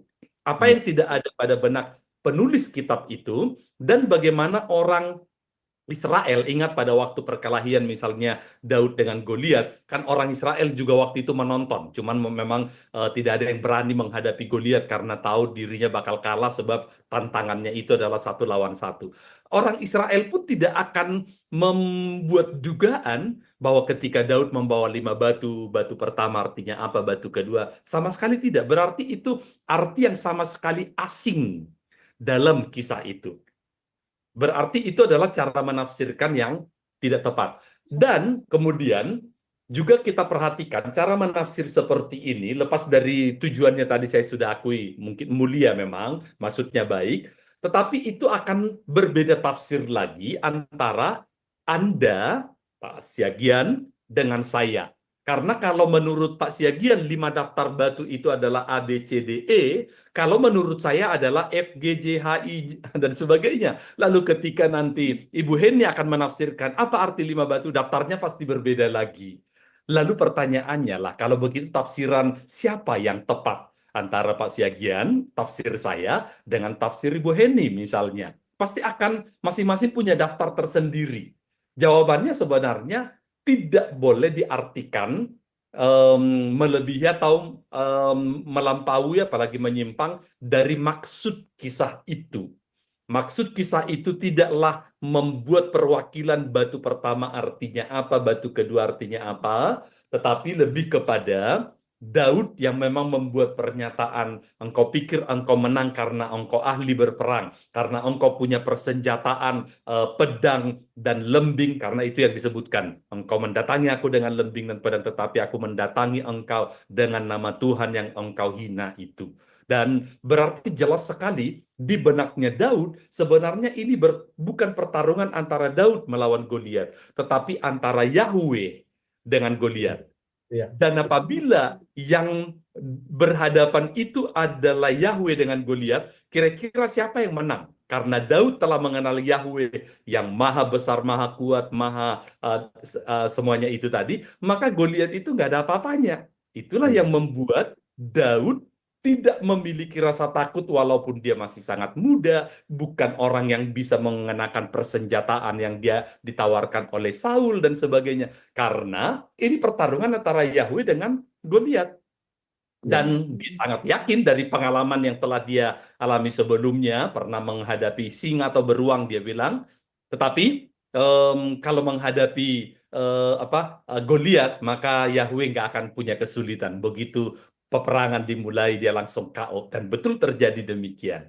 Maka ini akan menjadi sebuah dorongan. Jadi, penekanan dalam kisah itu misalnya yang tepat adalah bahwa kita mungkin bisa memiliki keterbatasan dalam usia atau mungkin persenjataan, modal, atau apapun dalam konteks sekarang karir. Tetapi jika kita benar-benar bersama dengan Tuhan, maka mereka-mereka yang menyombongkan kemampuannya, modalnya, atau apapun, itu kelak akan takluk. Dan Tuhan punya cara untuk kemudian mengangkat kita dan merendahkan orang-orang sombong. Nah, makna-makna itu ada dalam kisah itu. Memang tidak tertulis bahwa Goliat sombong, menyombongkan kekuatannya. Tapi memang perkataannya jelas menunjukkan. Dan Allah membenci kesombongan. Ayat itu ada di teks lain, tetapi itu sejalan. Boleh kita menerapkan kebenaran itu dari kisah Daud dan Goliat, tapi bukan pada perkenak-pernik 5 batu, atau mungkin lembingnya, atau apalagi seperti beberapa saudara kita misalnya mengartikan tabernakel dengan ukurannya sekian, arti angkanya itu demikian. Itu agak berlebihan dari maksud teks itu diberikan. Begitulah Pak Syagian ya. Iya, ya. Terima kasih Pak atas pemaparannya yang sudah sangat jelas. Terima kasih Bu Ali. Ya, sama-sama Pak.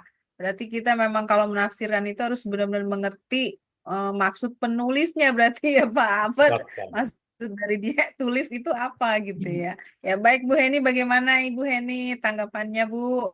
Ya, silakan Ya, Bu. tanggapan saya bagus sekali ya, karena kita benar-benar belajar untuk memahami Alkitab itu yang sebenar-benarnya. Jadi saya berharap di pelajaran pertama dan kedua dan ketiga ini banyak membantu banyak anak-anak Tuhan di luar sana. Jadi nggak sembarangan menafsirkan Alkitab. Jadi kita diperkaya. Tapi memang betul tadi apa yang kata Pak Sam, kok singkat banget ya. Kayaknya kita nggak mau berhenti. Maunya terus belajar gitu. Saya sendiri diberkati Pak. Terima kasih banyak. Saya kembalikan kepada Aling ya. Bu Aling. Ya, baik. Terima kasih Bu Heni. Ya, memang luar biasa ya pelajaran malam ini. Kita diajarkan menafsirkan Alkitab itu memang ada apa namanya ada polanya ya Pak. Tidak boleh sembarangan dan kita harus bisa mengerti apa maksud dari penulis kitab itu. Kita mesti bisa menangkap ya Pak secara benar. Jadi bukan dengan pikiran kita, berarti kalau kita memasukkan apa yang tidak sesuai dengan teks dalam Alkitab ya berarti kita memakai pikiran kita sendiri ya Pak untuk apa menafsirkan Alkitab itu, dan itu sangat sangat apa akhirnya itu akan jadi kontradiksi apa maksudnya jadi menimbulkan pemahaman bagi setiap orang jadi berbeda. Benar sekali tadi Pak Kudus mengatakan demikian. Jadi memang dalam menyampaikan firman Tuhan itu bukan cuma di atas mimbar mungkin ya Pak sebagai pengkhotbah atau sebagai pengajar, tetapi ketika menyampaikan ya. Ada lagi Bu? Saya apa namanya sebentar ya, saya copy paste ya pertanyaan di WA. Mungkin kamu bisa bantu bacain, mungkin ini bisa dibantu. Ini pertanyaan terakhir ya. Ya, dikirim ya. Ini saya baca ya. Ya. Bentar. Ibu Heni, tapi ada satu yang kepikiran sama saya. Saya pernah ibadah di satu aliran denominasi GBT. Semua ada alegorinya. Yang paling sering dibahas adalah ruang Maha Kudus. Ruang kudus, pelataran, meja roti sajian, mesbah, dan kandil.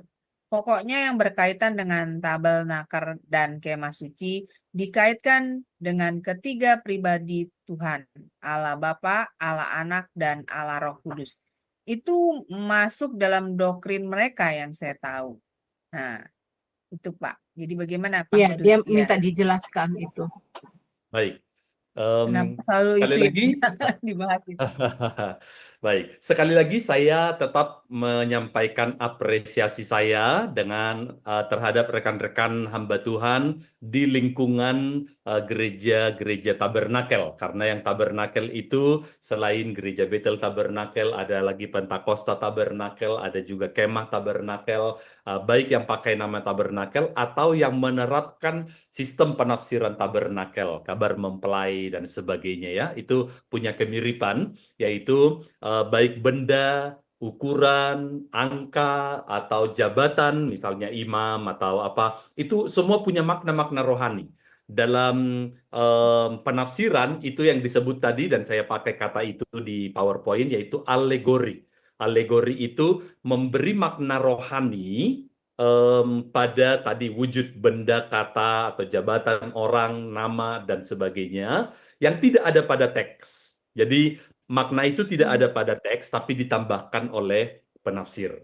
Memang saya menyebutkan tadi, saya apresiasi niat yang mulia dari hamba-hamba Tuhan yang membuat penafsiran agar umat Tuhan melihat relevansi, termotivasi, lalu kemudian semakin mengasihi Tuhan dan firman, karena melihat seperti ada penggalian firman yang lebih dalam dari sekedar yang tertulis. Itu saya tetap apresiasi.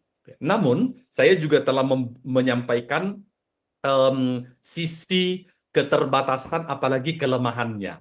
Yaitu yang pertama, sering sekali cara memberi arti pada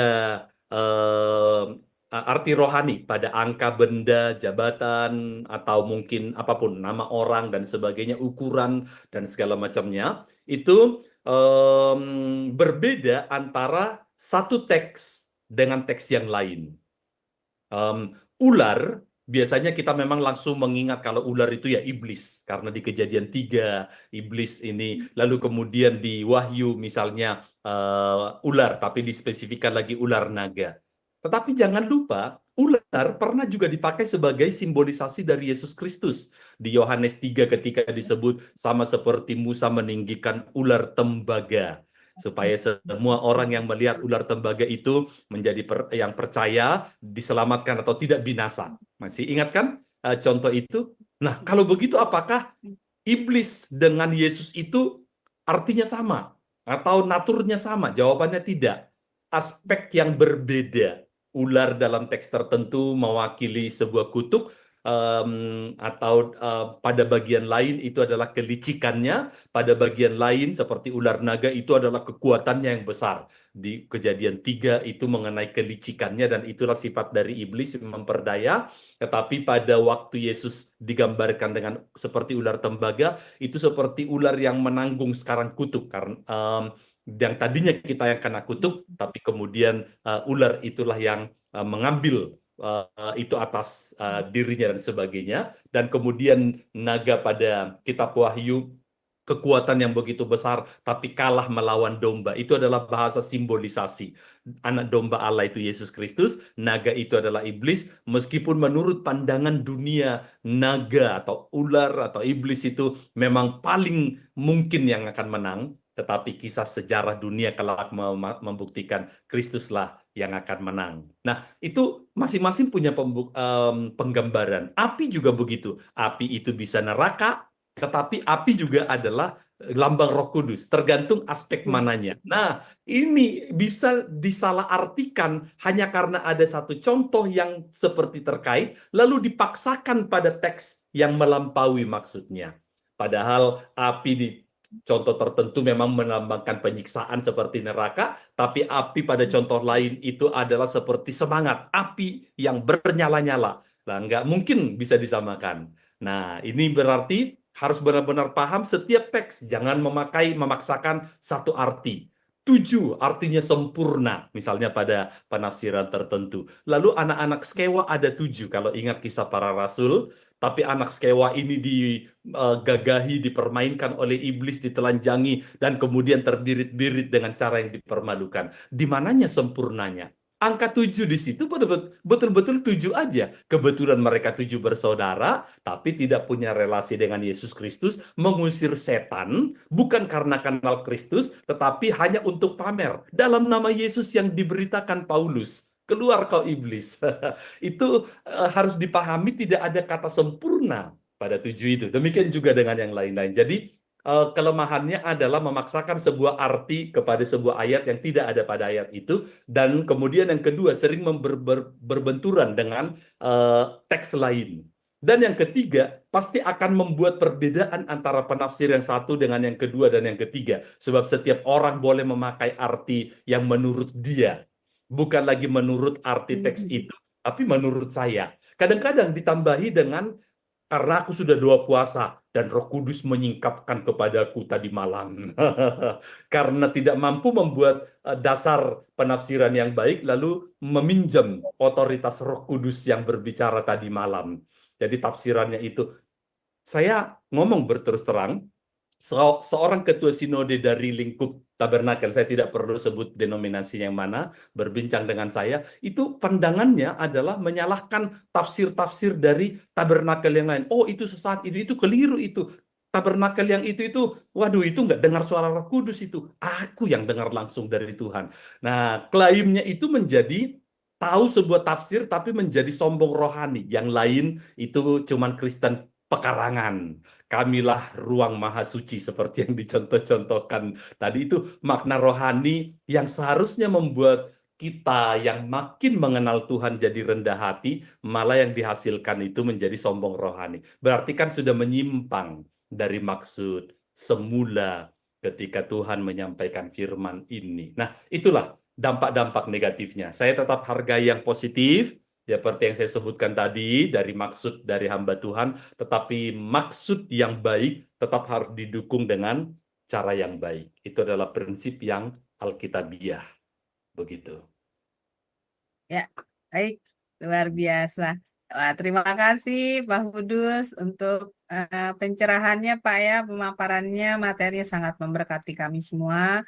Semoga dengan pemaparan Pak Hudus ini menjadi kami semakin mengerti, tidak boleh sembarangan dalam menafsirkan arti-arti dalam Alkitab ya Pak. Sudah dikasih tahu nih sama Pak Hudus bagaimana caranya untuk menafsirkan secara benar. Luar biasa. Baik, terima kasih Pak Hudus untuk pemaparan materinya, sangat memberkati. Baik, karena waktu juga semakin mendekati pukul 21, ada kelas lanjutan, kita akan tutup ya untuk kelas pembelajaran kita malam ini. Saya persilakan untuk Pak Hudus closing statement-nya dan pimpin doa bagi kami semua. Silakan Pak. Ya.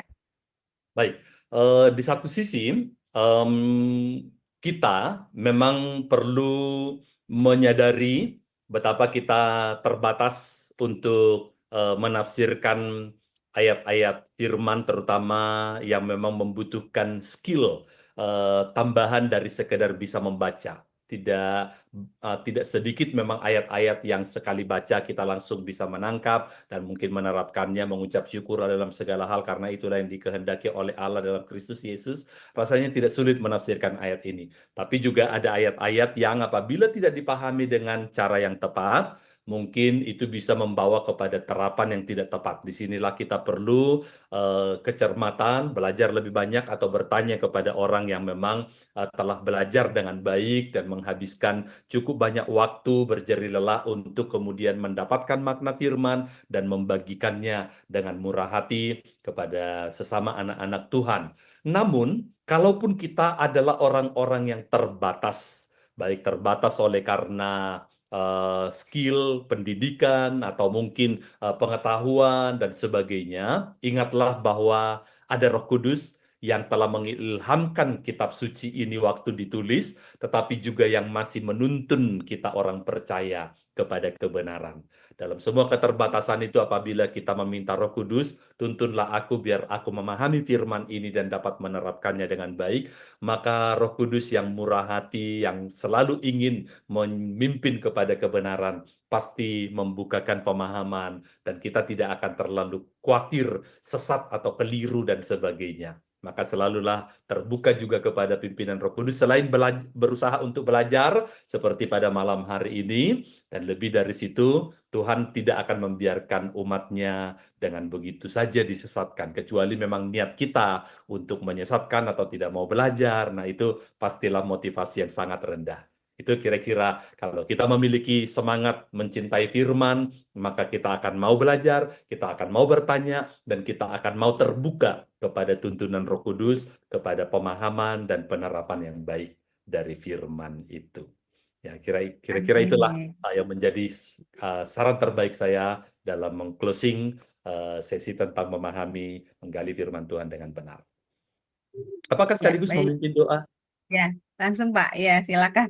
Baik. Mari kita berdoa. Tuhan, hari ini kami bersyukur Ada hal-hal yang Tuhan tambahkan, Tuhan tumbuhkan kepada kami orang-orang yang mengasihi-Mu dan mengasihi firman-Mu. Dan Engkau berjanji dalam firman-Mu, apabila kami mengasihi Engkau, maka kasih yang dari Allah itulah yang justru akan menggerakkan, menggairahkan hati kami untuk mewujud nyatakannya. Secara khusus dalam kaitan dengan pembelajaran ini, kami akan semakin terdorong untuk belajar lebih banyak lagi, dan kemudian juga mengambil waktu untuk baik membacanya, atau juga menggalinya, merenungkannya siang dan malam. Mungkin juga belajar dari orang-orang yang telah mendedikasikan secara khusus diri mereka untuk belajar dari firman-Mu ini, dan kemudian dapat menolong kami untuk makin bertumbuh. Karena sesungguhnya kekayaan firman ini adalah kebutuhan yang begitu besar bagi kami untuk menjalani banyak kondisi yang tidak bisa kami prediksi,